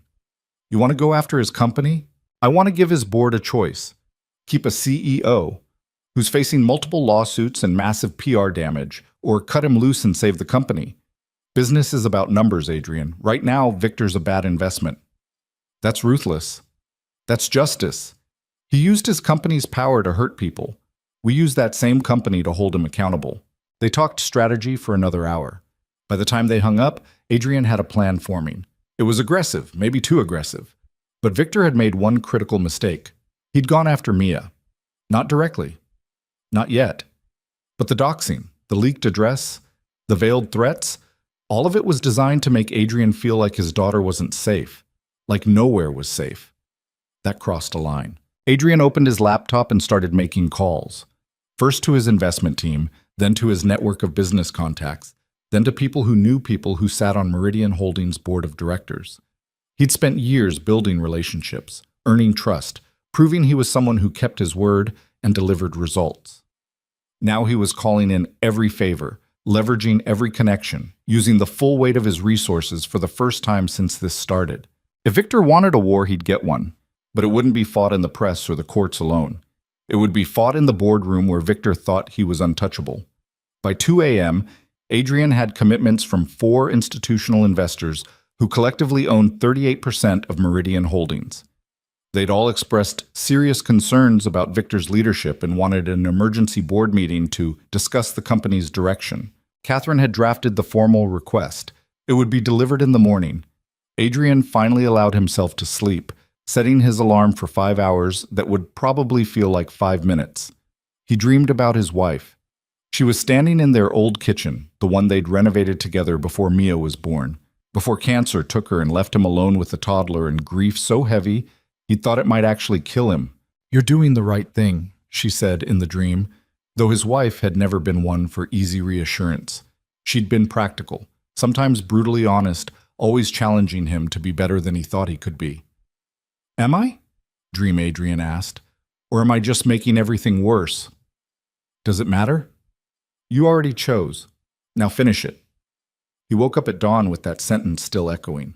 The emergency board meeting request hit Meridian Holdings at 9 a.m. By 9:30, Victor's lawyers were calling it shareholder manipulation and corporate sabotage. By 10, 2 major business outlets were reporting on the internal chaos at Meridian. By 11 o'clock, Victor Langley called Adrian directly. Adrian almost didn't answer, but curiosity won. "You son of a bitch," Victor said without preamble.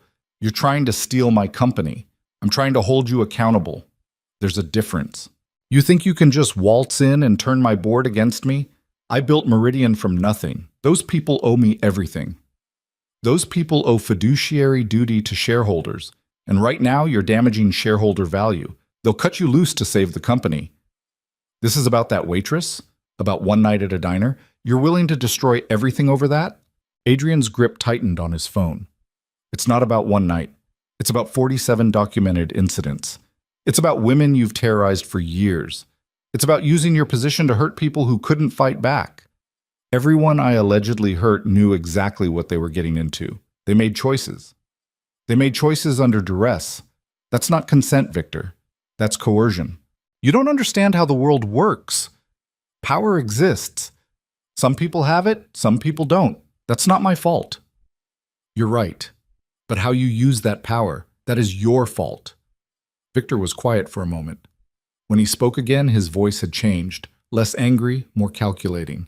Name your price. What do you want to make this go away? I want you out of Meridian. I want you to face consequences for what you've done.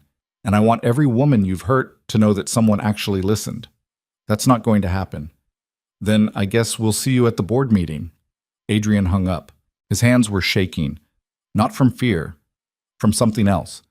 The recognition that he'd just crossed a point of no return. This wasn't just about defending Nora anymore. This was about dismantling a predator piece by piece until there was nothing left but the truth. The board meeting was scheduled for 3 days later. 72 hours for Victor to mount his defense, to call in his own favors, to try to save himself. But Adrian had been preparing for this fight longer than Victor realized. Sometimes the best revenge wasn't loud or dramatic. Sometimes it was just patient, methodical, and absolutely unavoidable. The 72 hours before the board meeting felt like living in a pressure cooker. Victor's team worked overtime, leaking carefully constructed stories to friendly journalists, painting Adrian as a corporate raider using false allegations as cover for a hostile takeover. They dug up every business decision Adrian had ever made that resulted in layoffs, framing him as a ruthless billionaire who destroyed lives for profit. Some of it was true. Adrian had made hard choices over the years, closed divisions that weren't sustainable, restructured companies in ways that cost people their jobs. Business wasn't clean. It never had been. But there was a difference between making difficult decisions and deliberately hurting people because you could. Victor didn't seem to understand that distinction. 2 days before the meeting, 3 more women came forward publicly, adding their voices to Nora's. One was a former executive assistant who'd quit after Victor cornered her in a supply room. Another was a restaurant manager who'd banned Victor from her establishment after he grabbed a server. The third was a lawyer who'd worked on a case against Meridian and received threatening messages that she'd traced back to Victor's personal phone. Their stories were different in details but identical in pattern. Victor identified vulnerable targets, used his position to intimidate them, and relied on people's fear of retaliation to keep them quiet. Catherine added all 3 to the amended filing. The lawsuit was no longer just about one waitress at one diner. It was about systematic abuse spanning years. The night before the board meeting, Adrian couldn't sit still. He paced his living room while Mia slept upstairs, checking his phone every few minutes for updates from Catherine, from Marcus, from the investigators who were still digging into Victor's financial records, looking for anything else they could use. At 11:47 p.m., his phone rang. Unknown number. He answered cautiously. "Hello? Mr. Vale." A man's voice, older, unfamiliar. "My name is Robert Chen. I'm on the board of directors at Meridian Holdings. I'm calling because I need you to understand what you're walking into tomorrow." Adrian sat down slowly. "I'm listening." Victor Langley is a lot of things, but he's not stupid.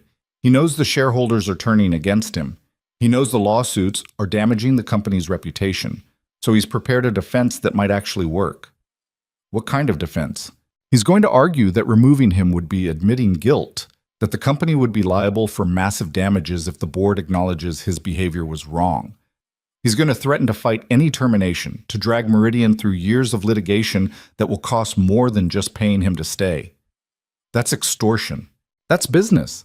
And some board members are going to find it persuasive, especially the ones who benefited from Victor's leadership over the years. Robert paused. "I'm calling because I want you to know that I'm voting to remove him. So are 3 others. But we need 7 votes out of 12. Right now, it's close." "What do I need to do?" "You need to give the board a better option than Victor's scorched earth litigation. You need to show them that removing him protects the company, not destroys it. And you need to do it in a way that doesn't make them feel like they're just trading one corporate bully for another." I'm not trying to take over Meridian. I know, but some board members think you are. They think this whole thing is just an elaborate hostile takeover disguised as social justice. Robert's voice softened. Prove them wrong tomorrow. Show them you actually care about doing the right thing, not just winning. They talked for 20 more minutes. Robert gave him insights into each board member, who was sympathetic, who was loyal to Victor, who might be swayed by the right argument. By the time they hung up, Adrian had a clearer picture of the battlefield. He called Catherine. I need to speak at the meeting tomorrow, not just present evidence. Actually speak to the board members directly. That's risky. Victor's lawyers will try to tear you apart. Let them try. This whole thing started because I stood up when I should have stayed seated. I'm not changing strategy now. Catherine was quiet for a moment. Okay, but we do it my way. I script what you say and you stick to it. No improvising, no emotional responses. You're a businessman presenting a case, not a crusader on a mission. Fine. They worked until 3 a.m., crafting a statement that threaded the needle between accountability and pragmatism. Adrian rehearsed it until the words felt natural, until he could deliver them without sounding like he was reading from a script. When he finally tried to sleep, his mind kept replaying the diner incident. Victor's hand on Nora's wrist, the casual cruelty in his voice, the way everyone else in that restaurant had looked away, uncomfortable but unwilling to intervene. How many times had that scene played out over the years? How many people had witnessed Victor's behavior and chosen silence? Adrian had chosen differently. And now, lying in bed at 4 a.m. with a board meeting in 9 hours, he wondered if that choice had been naive or necessary. Maybe both. The Meridian Holdings boardroom was on the 43rd floor of a downtown high-rise, all glass and polished wood, and the kind of expensive minimalism that screamed corporate power. Adrian arrived with Catherine at 1:45 p.m., 15 minutes before the scheduled start. Victor was already there, surrounded by 4 lawyers who looked like they'd been bred in the same laboratory that produced corporate sharks. He wore a navy suit that probably cost more than most people's cars, and his expression was carefully neutral. No anger, no fear, just the calm confidence of someone who'd fought these battles before and won. The board members filtered in. 12 people representing billions in shareholder value, each one carrying the weight of fiduciary responsibility and personal interest. Robert Chen nodded slightly at Adrian. 2 others avoided eye contact entirely. The chairman, an elderly man named Howard Prescott, who'd been on the board since Meridian's founding, called the meeting to order at exactly 2 p.m. We're here to address the recent allegations against CEO Victor Langley and their impact on the company. Mr. Langley, you'll have the opportunity to present your defense. Mr. Vale, as the plaintiff in the civil suit, you'll be allowed to present your concerns. Then the board will deliberate privately and vote on Mr. Langley's continued employment. Victor stood first.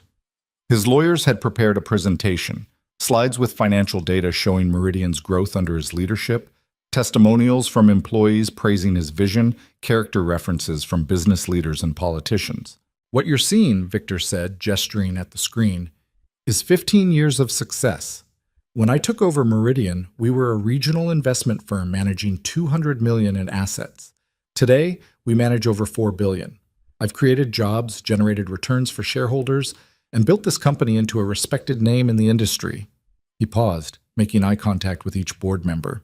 Now I'm being attacked by a disgruntled former employee and a billionaire with a savior complex. The allegations against me are fabricated, the evidence is manipulated, and the entire campaign is designed to damage my reputation and, by extension, damage Meridian Holdings. One of his lawyers stood up. We've prepared detailed rebuttals to each allegation. Ms. Hayes' recordings have been taken out of context. The photographs show normal workplace interactions. The witness statements come from people with grudges against Mr. Langley or financial incentive to lie. Furthermore, Victor continued, if this board removes me based on these allegations, you're essentially admitting that Meridian Holdings employed a serial harasser for 15 years. That opens the company to massive liability. Victims could sue Meridian for enabling my behavior. Shareholders could sue for negligence. The damage would be incalculable. It was a brilliant trap. Admit Victor was guilty, and the company would bleed money in lawsuits. Keep him on, and the company might survive with its reputation bruised, but finances intact. Several board members shifted uncomfortably. This was exactly what Robert had warned about. Howard Prescott looked at Adrian. Mr. Vale, you have the floor. Adrian stood, leaving his notes on the table. Catherine shot him a warning look. Stick to the script. But he couldn't. This moment required something more than prepared remarks. I'm not here to take over Meridian Holdings, he began. I don't want your company, and I don't want Victor's job. I'm here because 10 days ago, I watched him assault someone in a public diner, and when I tried to stop it, he used his resources to try to destroy my life. He looked at Victor, then back at the board. Mr. Langley is right about one thing. Removing him is complicated. It might expose Meridian to lawsuits. It might damage the company's reputation. Those are legitimate concerns. Adrian paused. But here's what keeping him costs. Your integrity. Every day Victor Langley remains CEO is a day this company says that abuse is acceptable if it's profitable, that women's safety matters less than shareholder returns, that power gives you the right to hurt people without consequences. One of the board members, a woman in her 50s named Patricia Moreno, leaned forward. With all due respect, Mr. Vale, you're asking us to potentially bankrupt this company over allegations that haven't been proven in court. I'm asking you to do the right thing even when it's expensive. And these allegations have been proven. We have recordings, photographs, testimony from multiple women. What hasn't happened yet is a criminal conviction, but that's because our legal system is designed to protect powerful men like Victor, not the people they hurt. Victor's lawyer stood up. This is exactly the kind of inflammatory rhetoric. Let him finish, Robert Chen said sharply. Adrian took a breath. I know what it's like to make hard business decisions. I've closed divisions, restructured companies, done things that cost people their jobs because it was necessary for survival. I'm not naive about how business works. But there's a difference between difficult decisions and deliberate cruelty. Victor Langley doesn't just make tough calls. He targets vulnerable people because he enjoys it. That's not leadership. That's abuse of power. He pulled out his phone, connected it to the boardroom screen. Nora's spreadsheet appeared, 47 documented incidents laid out in brutal detail. This isn't one disgruntled employee. This is a pattern spanning years. And every day you keep him in that chair is a day you're complicit in this pattern continuing. Victor stood abruptly. This board doesn't answer to vigilantes and fabricated evidence. You want to remove me? Fine. But I'll fight it. I'll sue this company for wrongful termination. I'll tie Meridian up in litigation for the next decade. And when I'm done, there won't be anything left worth saving. Then you're proving my point, Adrian said quietly. You're threatening to destroy the company you claim to love because you can't accept consequences for your actions. That's not leadership. That's a child throwing a tantrum. The room went silent. Howard Prescott looked at Victor, then at Adrian, then at the spreadsheet still displayed on the screen. Mr. Langley, I need to ask you directly. Are these allegations true? No. All 47 incidents are fabricated? They're misrepresentations of normal interactions taken out of context by someone with an agenda. Then you won't mind if we launch an independent investigation. Hire outside counsel to review the evidence, interview the women involved, verify or disprove these claims. Victor's jaw tightened. That's unnecessary. It would be expensive, time-consuming, and I'm not asking permission. I'm informing you that as of this moment, you're on administrative leave pending investigation. The board will appoint an interim CEO, and you will cooperate fully with the independent review. If the allegations are proven false, you'll be reinstated with an apology. If they're proven true, your employment is terminated immediately. You can't do this. I'm chairman of this board. I absolutely can do this. Howard looked at the other members. All in favor? 6 hands went up immediately. After a moment's hesitation, 2 more joined them. 8 votes out of 12. It was done. Victor's face went red. You're making a mistake, all of you. This company will collapse without me, and when it does, remember that you chose political correctness over profits. We chose accountability over enabling abuse, Patricia Moreno said. There's a difference. Victor grabbed his briefcase, his lawyer scrambling to follow. He stopped at the door, looking back at Adrian. This isn't over. You think you won, but all you did was make an enemy who has nothing left to lose. Then I guess we'll both find out what that means, Adrian replied. Victor left, the door closing behind him with a sound like a judge's gavel. The boardroom exhaled collectively. Howard Prescott rubbed his temples like he'd just aged 5 years in 5 minutes. Mr. Vale, thank you for bringing this to our attention. And I mean that. even though it's going to cost this company a fortune in legal fees and lost reputation. Sometimes the right thing is expensive. Sometimes it is. Howard stood, extending his hand. For what it's worth, I believe you. I believe those women. And I'm sorry it took a viral video and a lawsuit to make us pay attention. They shook hands. Adrian felt something in his chest loosen slightly. Not relief exactly, but the recognition that maybe, just maybe, the fight had been worth it. Catherine touched his elbow. We should go. Let them handle the cleanup. Outside the building, Nora was waiting with Marcus. She'd watched the whole thing via video feed from Catherine's office, and her eyes were red like she'd been crying. Is it real? She asked. Is he actually gone? He's on leave pending investigation. But yeah, he's gone. Nora covered her mouth with both hands, her shoulders shaking. Adrian wasn't sure if she was laughing or sobbing or both. 2 years, she said finally. 2 years of documenting everything, being afraid every single day, wondering if anyone would ever listen. And you did it in 10 days. No, you did it in 2 years. I just gave you a platform. We did it together. Nora wiped her eyes. What happens now? Now the investigation happens. They'll verify everything in your documentation, interview the other women, build an official record that can't be dismissed or ignored. And Victor? Victor faces consequences for the first time in his life. Whether that's criminal charges or just permanent career damage, I don't know. But he won't hurt anyone else. That's what matters. They stood on the sidewalk in afternoon sun that felt warmer than it should for October.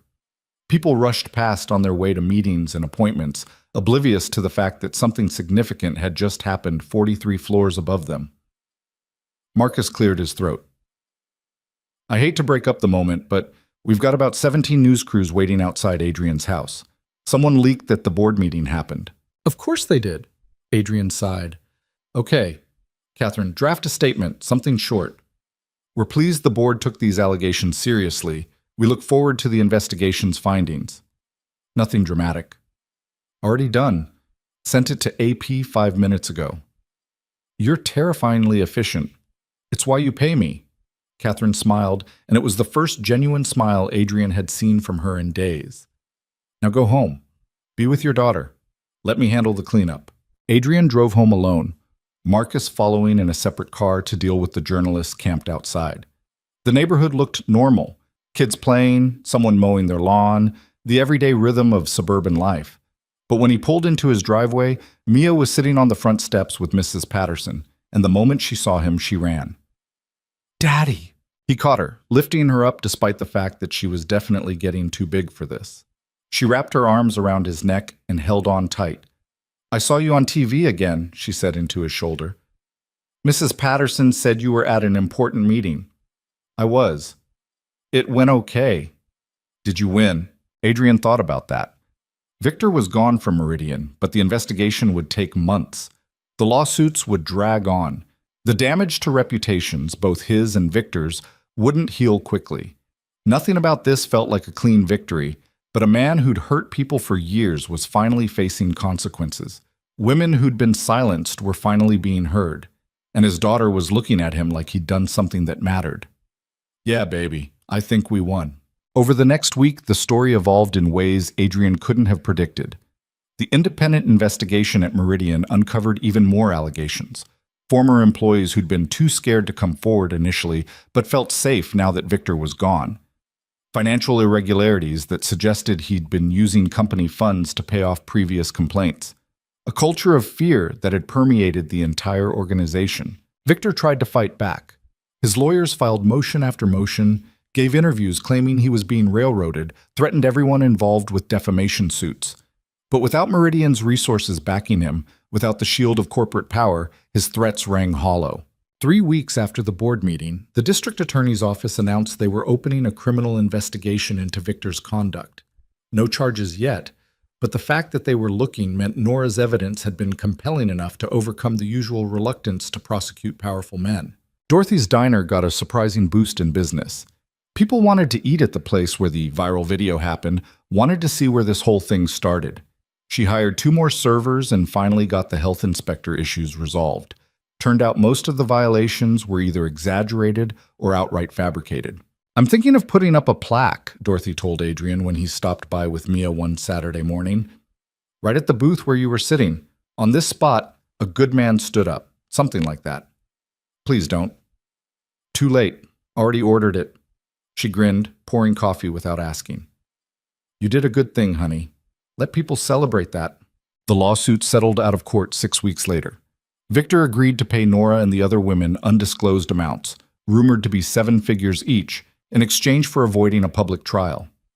He resigned from every board position he held, stepped away from all business activities, essentially disappeared from public life. Some people called it justice. Others called it a witch hunt. Adrian tried not to care about either assessment. What mattered was that Nora could sleep at night without fear, that the other women finally had acknowledgement of what they'd endured, that Mia's school stopped treating Adrian like a security risk and started treating him like the parent he'd always been. On a cold December morning, 2 months after everything started, Adrian and Mia returned to Maple Street Diner for breakfast. It had become their Saturday tradition again. The thing they'd been doing before one moment of standing up had changed everything. Nora was working the morning shift. She saw them come in and smiled, a real smile, the kind that reached her eyes. Your usual table? Please. She led them to the same booth where this had all begun. Someone had cleaned the crack in the vinyl, but you could still see it if you looked close enough. Some damage couldn't be erased, just patched over and lived with. Mia ordered waffles with blueberries. Adrian ordered coffee and eggs. Nora brought crayons without being asked. How are you doing? Adrian asked quietly, while Mia colored. Better. Dorothy's making me assistant manager, and I got accepted to a grad program, social work this time, not psychology. Figured I could use what I learned actually helping people instead of just documenting how they get hurt. That's great. Yeah. Nora paused. I've been wanting to ask you something. Why did you really stand up that night? I know you said it was the right thing, but there's more to it than that. Nobody risks everything just on principle. Adrian thought about his wife, about the cancer that took her, about the months of watching her fight a battle she couldn't win, about learning that sometimes doing everything right still wasn't enough to save someone. My wife died 3 years ago, he said finally, and at the end she made me promise something. She said, don't let Mia grow up thinking the world is just whatever happens to her. Teach her that she can change things.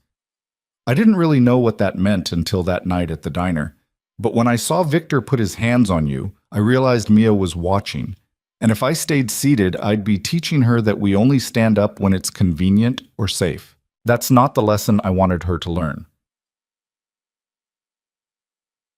Nora's eyes were bright. Your wife sounds like she was smart. She was. Smarter than me most of the time. I think she'd be proud of you. I hope so. They ate breakfast in comfortable silence, broken occasionally by Mia's commentary on her artwork or requests for more syrup.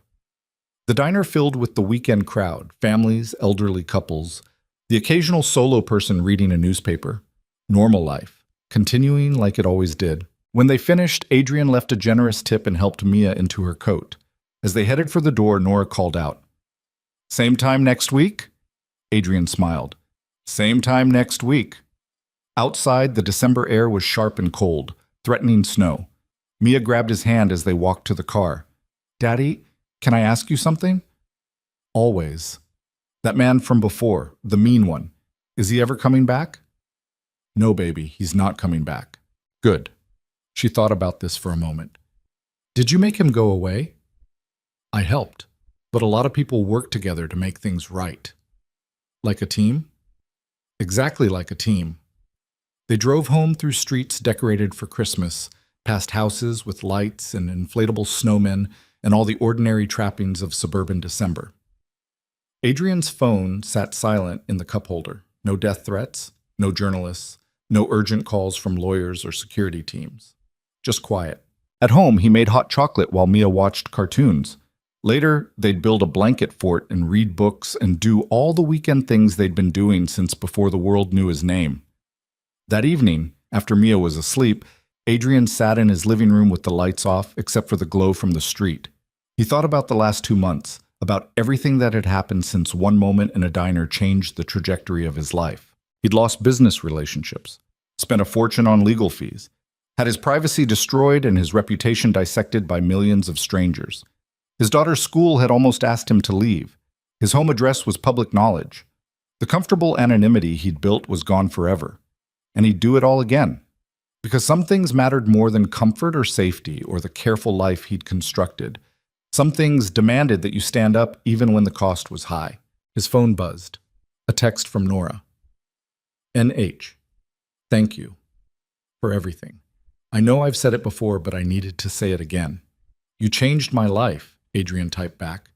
AV, you changed your own life. You did the hard work. I just showed up at the right moment. NH. Maybe that's all anyone can do. Show up when it matters.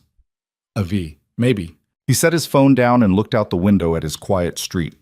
Somewhere across town, Dorothy was probably closing the diner, counting the day's receipts, maybe looking at that ridiculous plaque she'd insisted on installing. Somewhere else, Victor Langley was living with the consequences of his choices, whatever that looked like. And here, in this modest house, in this unremarkable suburb, Adrian Vale was just a father trying to raise his daughter right, trying to teach her that power meant responsibility, that wealth meant obligation, that sometimes the hardest thing and the right thing were the same thing. The viral video still existed, frozen in time at 38 million views.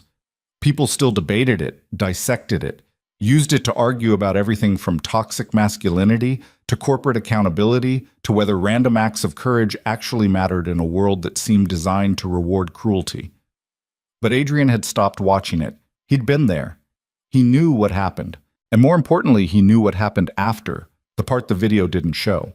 The investigation, the accountability, the slow grinding work of making things slightly better in a world that resisted improvement. That was the story that mattered. Not the 43 seconds of confrontation that went viral, but the weeks and months that followed. The unsexy work of documentation and legal filings and board meetings. The courage of women like Nora who fought back when the system told them to stay quiet. The small victories that added up to something bigger than any single moment. Adrian pulled out his laptop and opened a document he'd been working on. A foundation. Something focused on supporting people in service industry jobs who faced harassment but didn't have resources to fight back. Legal aid, documentation assistance, protection from retaliation. He'd been sketching out the structure for weeks, figuring out funding, talking to lawyers and activists about what was actually needed versus what sounded good. It wouldn't solve everything. Nothing would. But it might help. And helping was enough. Upstairs, Mia was probably dreaming about purple dinosaurs or talking vegetables or whatever 6-year-olds dreamed about when the world still felt manageable.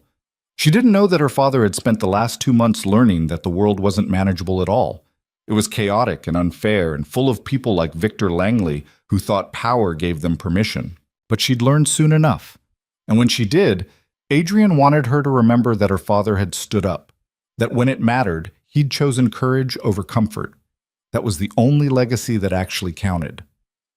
He closed his laptop and headed upstairs, checking on Mia one more time before going to bed.